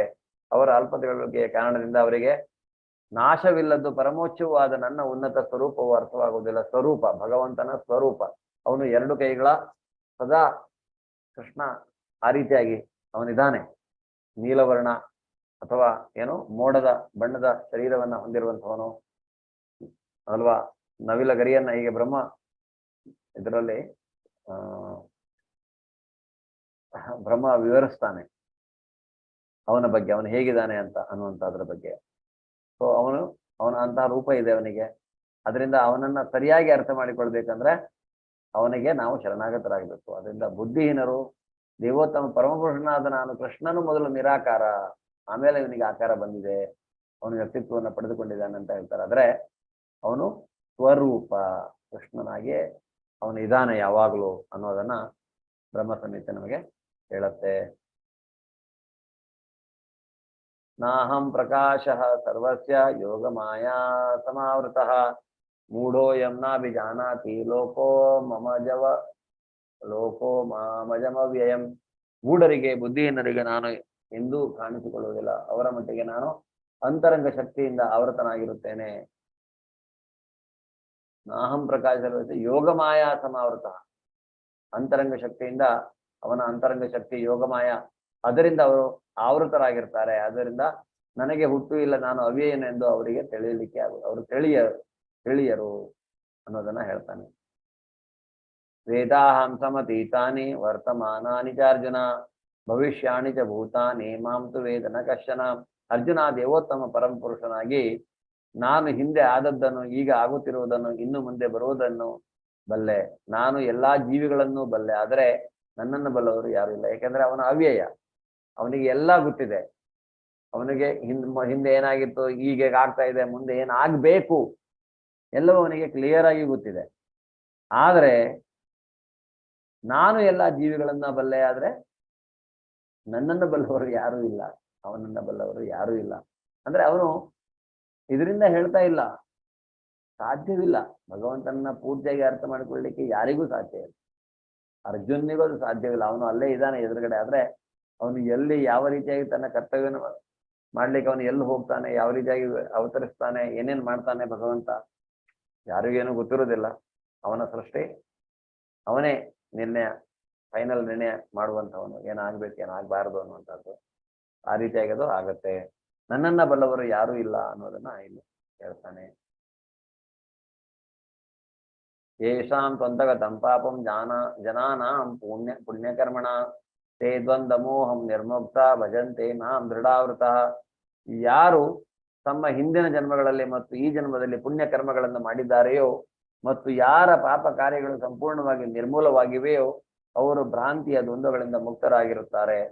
ಅವರು ದೃಢ ಮನಸ್ಸಿನಿಂದ ನನ್ನ ಸೇವೆಯಲ್ಲಿ ನಿರತರಾಗಿರುತ್ತಾರೆ. ಸೊ ಇಲ್ಲಿ ಅಂದ್ರೆ ಜನ್ಮ ಅನ್ನೋದಂತ ಗ್ಯಾರಂಟಿ. ನಮ್ಗೆ ಹಿಂದೆ ಜನ್ಮ ಇತ್ತು, ಮುಂದೆಯೂ ಜನ್ಮ ಇರತ್ತೆ. ಐಹಿಕ ಪ್ರಪಂಚದಲ್ಲಿ ಇರುವಾಗ ನಾವು ಈ ಜನ್ಮ ಅಂದ್ರೆ ನಮ್ಮ ಮುಂದಿನ ಜನ್ಮ ಶಾಶ್ವತವಾದಂತಹ ಶರೀರವನ್ನು ನಾವು ಪಡೆಯಬೇಕಂದ್ರೆ ಭಗವದ್ಧಾಮವನ್ನ ಸೇರ್ಬೇಕು. ಅದರಿಂದ ಈ ಜನ್ಮದಲ್ಲಿ ಪುಣ್ಯ ಕರ್ಮಗಳನ್ನ ಮಾಡಿದ್ದಾರೋ, ಹಿಂದಿನ ಜನ್ಮದಲ್ಲಿ ಪುಣ್ಯ ಕರ್ಮಗಳನ್ನ ಮಾಡಿದ್ದಾರೋ ಅಂತವ್ರಿಗೆ ಏನಾಗುತ್ತೆ, ಪಾಪ ಅನ್ನೋದು ಹೊಡೆದೋಗತ್ತೆ. ಅಂದ್ರೆ ಪಾಪ ಇರುವುದಿಲ್ಲ, ಅದು ನಾಶವಾಗತ್ತೆ, ನಿರ್ಮೂಲವಾಗತ್ತೆ ಪಾಪ ಅನ್ನುವಂಥದ್ದು. ಆ ರೀತಿಯಾಗಿ ಪಾಪ ನಮ್ಮ ನಿರ್ಮೂಲನೆ ಆದಾಗ ಮಾತ್ರ ಅವರು ಭ್ರಾಂತಿಯ ದ್ವಂದ್ವಗಳಿಂದ ಮುಕ್ತರಾಗಿರುತ್ತಾರೆ. ಭ್ರಾಂತಿ ಅನ್ನೋದು ಅವರಿಗಿರುತ್ತೆ. ಅವರು ದೃಢ ಮನಸ್ಸಿನಿಂದ ಭಗವಂತ ತನ್ನ ಸೇವೆಯನ್ನ ಮಾಡ್ತಾರೆ ಅನ್ನೋದನ್ನ ಹೇಳ್ತಾರೆ. ಸೊ ಇಲ್ಲಿ ಮುಖ್ಯವಾದ ಶ್ಲೋಕ ಇದು. ನಾಳೆ ಇದನ್ನ ಇನ್ನೂ ಡೀಟೇಲ್ ಅಲ್ಲಿ ಇದ್ರ ಬಗ್ಗೆ ಅವನು ಹೇಳ್ತಾನೆ. ಸಾಧಿ ಭೂತಾದಿ ದೈವಮ್ಮಾಂ ಸಾಧಿ ಯಜ್ಞಂತೆಯೇ ಉದೋ ಪ್ರಯಾಣ ಕಾಲೇ ಪಿಚಮಾಂ ಸೇವಿದುರ್ ಸಹ. ನನ್ನ ಸಂಪೂರ್ಣ ಪ್ರಜ್ಞೆ ಇರುವವರು ಪರಮಪ್ರಭುವಾದ ನಾನೇ ಎಲ್ಲ ಐಕ ಅಭಿವ್ಯಕ್ತಿಯ ದೇವತೆಗಳ ಯಜ್ಞ ರೀತಿಗಳ ನಿಯಂತ್ರಕ ತತ್ವ ಎಂದು ಬಲ್ಲವರು ದೇವೋತ್ತಮ ಪರಮಪುರುಷನಾದ ನನ್ನನ್ನು ಮರಣ ಕಾಲದಲ್ಲಿಯೂ ಅರ್ಥ ಮಾಡಿಕೊಳ್ಳಬಲ್ಲರು ಮತ್ತು ಅರಿಯಬಲ್ಲರು. ಇದು ನೋಡಿ ಮುಖ್ಯವಾದದ್ದು. ಯಾಕೆ ನಾವು ಮರಣ ಕಾಲದಲ್ಲಿ ಭಗವಂತನನ್ನು ಅರ್ಥ ಮಾಡಿಕೊಳ್ಬೇಕು, ಅದ್ರ ಬಗ್ಗೆ ನಾವು ನೋಡೋಣ ನಾಳೆ. ಎಲ್ಲ ಐಹಿಕ ಅಭಿವ್ಯಕ್ತಿಯ ದೇವತೆಗಳ ಯಜ್ಞ ರೀತಿಗಳ ನಿಯಂತ್ರಕ ತತ್ವ ಎಲ್ಲವೂ ಅವನೇ ಅನ್ನೋದನ್ನ ಯಾರು ತಿಳಿದಿರ್ತಾರೋ ಅವರು ಭಗವಂತನನ್ನ ಮರಣ ಕಾಲದಲ್ಲಿಯೂ ಸಹಿತ ಅರ್ಥ ಮಾಡಿಕೊಳ್ಳಬಲ್ಲರು ಮತ್ತು ಅರಿಯಬಲ್ಲರು. ಸೊ ನಾವು ನಾಳೆ ಇದ್ರ ಬಗ್ಗೆ ಹೆಚ್ಚು ತಿಳ್ಕೊಳ್ಳೋಣ. ಏನ್ ಹೇಳ್ತಾನೆ ಇನ್ನು ಹೆಚ್ಚಾಗಿ ಡೀಟೇಲ್ ಅಲ್ಲಿ ಅವನು ಹೇಳ್ತಾನೆ. ಇಲ್ಲಿಗೆ ಇವತ್ತಿನ ಚಾಪ್ಟರ್ ಮುಗೀತು. ಹರೇ ಕೃಷ್ಣ. ಧನ್ಯವಾದಗಳು. ಸಾರಿ, ಇವತ್ತು ನನ್ನಿಂದ ಸ್ವಲ್ಪ ತಪ್ಪಾಗಿದೆ, ಲೇಟ್ ಆಯ್ತು. ಬೇರೆ ಮಧ್ಯದಲ್ಲಿ ಯಾವುದೋ ಒಂದು ಇಂಪಾರ್ಟೆಂಟ್ ಕಾಲ್ಗಳು ಬೇರೆ ಬರ್ತಾ ಇತ್ತು, ಕ್ಷಮೆ ಇರಲಿ. ನಾವೆಲ್ಲ ನಿಮ್ಗೆ ಏನಾದರೂ ಅರ್ಜೆಂಟ್ ಆಗಿ ಕೇಳಬೇಕಂದ್ರೆ ಕೇಳಬಹುದು. ಇಲ್ಲ ನಾಳೆ ಬೆಳಗ್ಗೆನು ನಾಳೆ ಬೆಳಗ್ಗೆ ಅಂತ ಹೇಳ್ತೀನಿ, ನಾಳಿನ ಅಧ್ಯಾಯದಲ್ಲಿ ಕೇಳ್ಬೋದು. ನಾಳೆ ಸ್ವಲ್ಪ ಬೇಗ ಜಾಯ್ನ್ ಆಗ್ತೇನೆ ನಾನು, ಒಂದು 15 ಮಿನಿಟ್ಸ್ ಬೇಗನೆ ಜಾಯ್ನ್ ಆಗ್ತೇನೆ. ನೀವೆಲ್ಲ ಸೇರಿ ನನಗೇನಾದ್ರೂ ಪ್ರಶ್ನೆಗಳಿದ್ರೆ ಇವತ್ತಿನ ಅಧ್ಯಾಯದ್ದು ಅಥವಾ ಹಿಂದಿನ ಯಾವುದೇ ಅಧ್ಯಾಯದ್ದು ಅಥವಾ ಏನಾದರೂ ನಿಮ್ಗೆ ಕೇಳಬೇಕನ್ಸಿದ್ರೆ ನೀವು ಕೇಳ್ಬೋದು. ಅದಕ್ಕೆ ನನ್ನ ಹತ್ರ ನಾನು ಏನು ಉತ್ತರ ಕೊಡ್ತಾ ಇಲ್ಲ. ನಮಗೆ ಇಲ್ಲಿ ಗುರುಗಳ ಮುಖಾಂತರ ಏನು ಜ್ಞಾನ ನಮಗೆ ದೊರೆತಿದೆಯೋ ಅದರ ಮುಖಾಂತರವಾಗಿ ನಾನು ಏನಾದರೂ ಹೇಳಲಿಕ್ಕೆ ಪ್ರಯತ್ನಿಸ್ತೇನೆ. ಹರೇ ಕೃಷ್ಣ.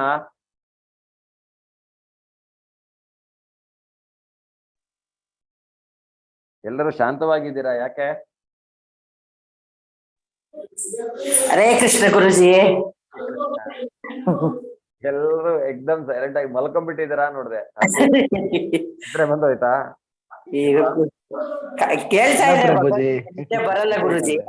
ಮಣಿರಾಜು ಸರ್, ಹರೇ ಕೃಷ್ಣ, ನಮಸ್ಕಾರ ಪ್ರಭುಜಿ. ಹರೇ ಕೃಷ್ಣ. ಗೀತಾ ಮಾತಾಜಿ, ಹರೇ ಕೃಷ್ಣ.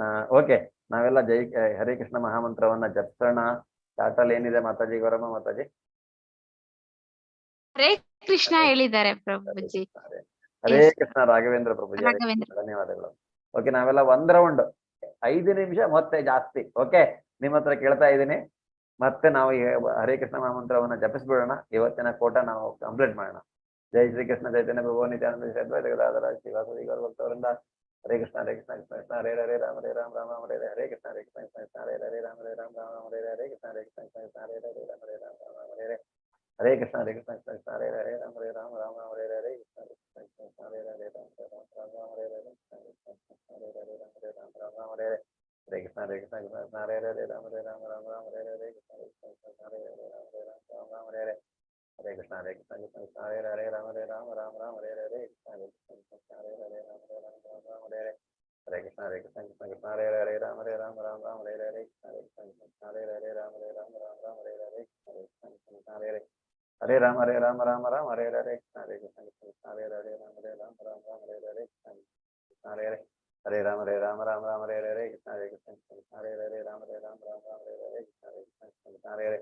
ಹರೇ ರಾಮ ಹರೇ ರಾಮ ರಾಮ ರಾಮ ಹರೇ ಹರೇ. ಕೃಷ್ಣ ಹರೇ ಕೃಷ್ಣ ಕೃಷ್ಣ ಕೃಷ್ಣ ಹರೇ ಹರೇ ರಾಮ ಹರೇ ರಾಮ ರಾಮ ರಾಮ ಹರೇ ಹರೇ. ಕೃಷ್ಣ ಹರೇ ಕೃಷ್ಣ ಕೃಷ್ಣ ಹರೇ ಹರೇ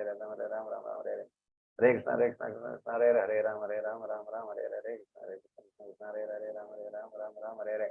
ಹರೇ ಕೃಷ್ಣ ಹರೇ ಕೃಷ್ಣ ಕೃಷ್ಣ ಕೃಷ್ಣ ಹರೇ ಹರೇ ರಾಮ ಹರೇ ರಾಮ ರಾಮ ರಾಮ ಹರೇ ಹರೇ. ಕೃಷ್ಣ ಹರೇ ಕೃಷ್ಣ ಕೃಷ್ಣ ಕೃಷ್ಣ ಹರೇ ಹರೇ ರಾಮ ಹರೇ ರಾಮ ರಾಮ ರಾಮ ಹರೇ ಹರೇ. ಹರೇ ಕೃಷ್ಣ ಕೃಷ್ಣ ಕೃಷ್ಣ ಹರೇ ಹರೇ ರಾಮ ಹರೇ ರಾಮ ರಾಮ ರಾಮ ಹರೇ ಹರೇ. ಕೃಷ್ಣ ಹರೇ ಕೃಷ್ಣ ಕೃಷ್ಣ ಕೃಷ್ಣ ಹರೇ ಹರೇ ರಾಮ ಹರೇ ರಾಮ ರಾಮ ಹರೇ ಹರೇ. ಹರೇ ರಾಮ ಹರೇ ರಾಮ ರಾಮ ರಾಮ ಹರೇ ಹರೇ. ಕೃಷ್ಣ ಹರೇ ಕೃಷ್ಣ ಕೃಷ್ಣ ಹರೇ ಹರೇ. ಹರೇ ರಾಮ ಹರೇ ರಾಮ ರಾಮ ರಾಮ ಹರೇ ಹರೇ. ಕೃಷ್ಣ ಹರೇ ಕೃಷ್ಣ ಕೃಷ್ಣ ಹರೇ ಹರೇ ರಾಮ ಹರೇ ರಾಮ ರಾಮ ಹರೇ ಹರೇ. ಹರೇ ಹರೇ ರಾಮ ಹರೇ ರಾಮ ರಾಮ ಹರೇ ಹರೇ.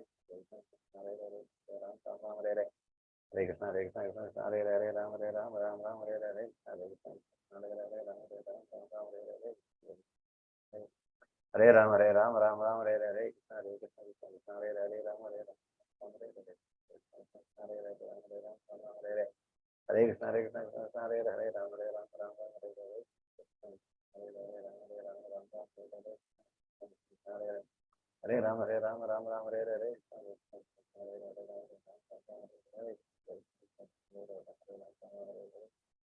ಹರೇ ಹರೇ ರಾಮ ಹರೇ ರಾಮ ರಾಮ ರಾಮ ಹರೇ ಹರೇ.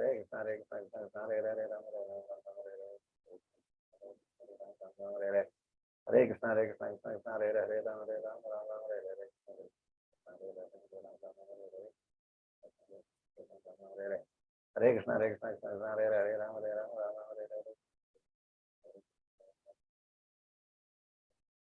ಹರೇ ಹರೇ ರಾಮ ಹರೇ ರಾಮ ರಾಮ ಹರೇ ಹರೇ. ರಾಮ ರಾಮ ಹರೇ ಹರೇ. ಕೃಷ್ಣ ಹರೇ ಕೃಷ್ಣ ಕೃಷ್ಣ ಹರೇ ಹರೇ ರಾಮ ಹರೇ ರಾಮ ರಾಮ ರಾಮ ರಾಮ ಹರೇ ಹರೇ. ಕೃಷ್ಣ ಹರೇ ಕೃಷ್ಣ ಕೃಷ್ಣ ಹರೇ ಹರೇ ರಾಮ ಹರೇ ರಾಮ ರಾಮ ಹರೇ ಹರೇ. ಹರೇ ರಾಮ ಹರೇ ರಾಮ ರಾಮ ರಾಮ ಹರೇ ಹರೇ. ಕೃಷ್ಣ ಹರೇ ಕೃಷ್ಣ ಹರೇ ಹರೇ. ಹರೇ ರಾಮ ಹರೇ ರಾಮ ರಾಮ ರಾಮ ಹರೇ ಹರೇ.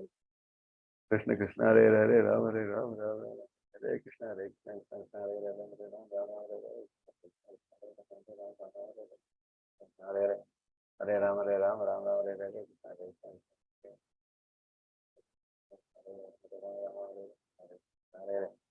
ಹರೇ ರಾಮ ಹರೇ ರಾಮ ರಾಮ ರಾಮ ಹರೇ ಹರೇ.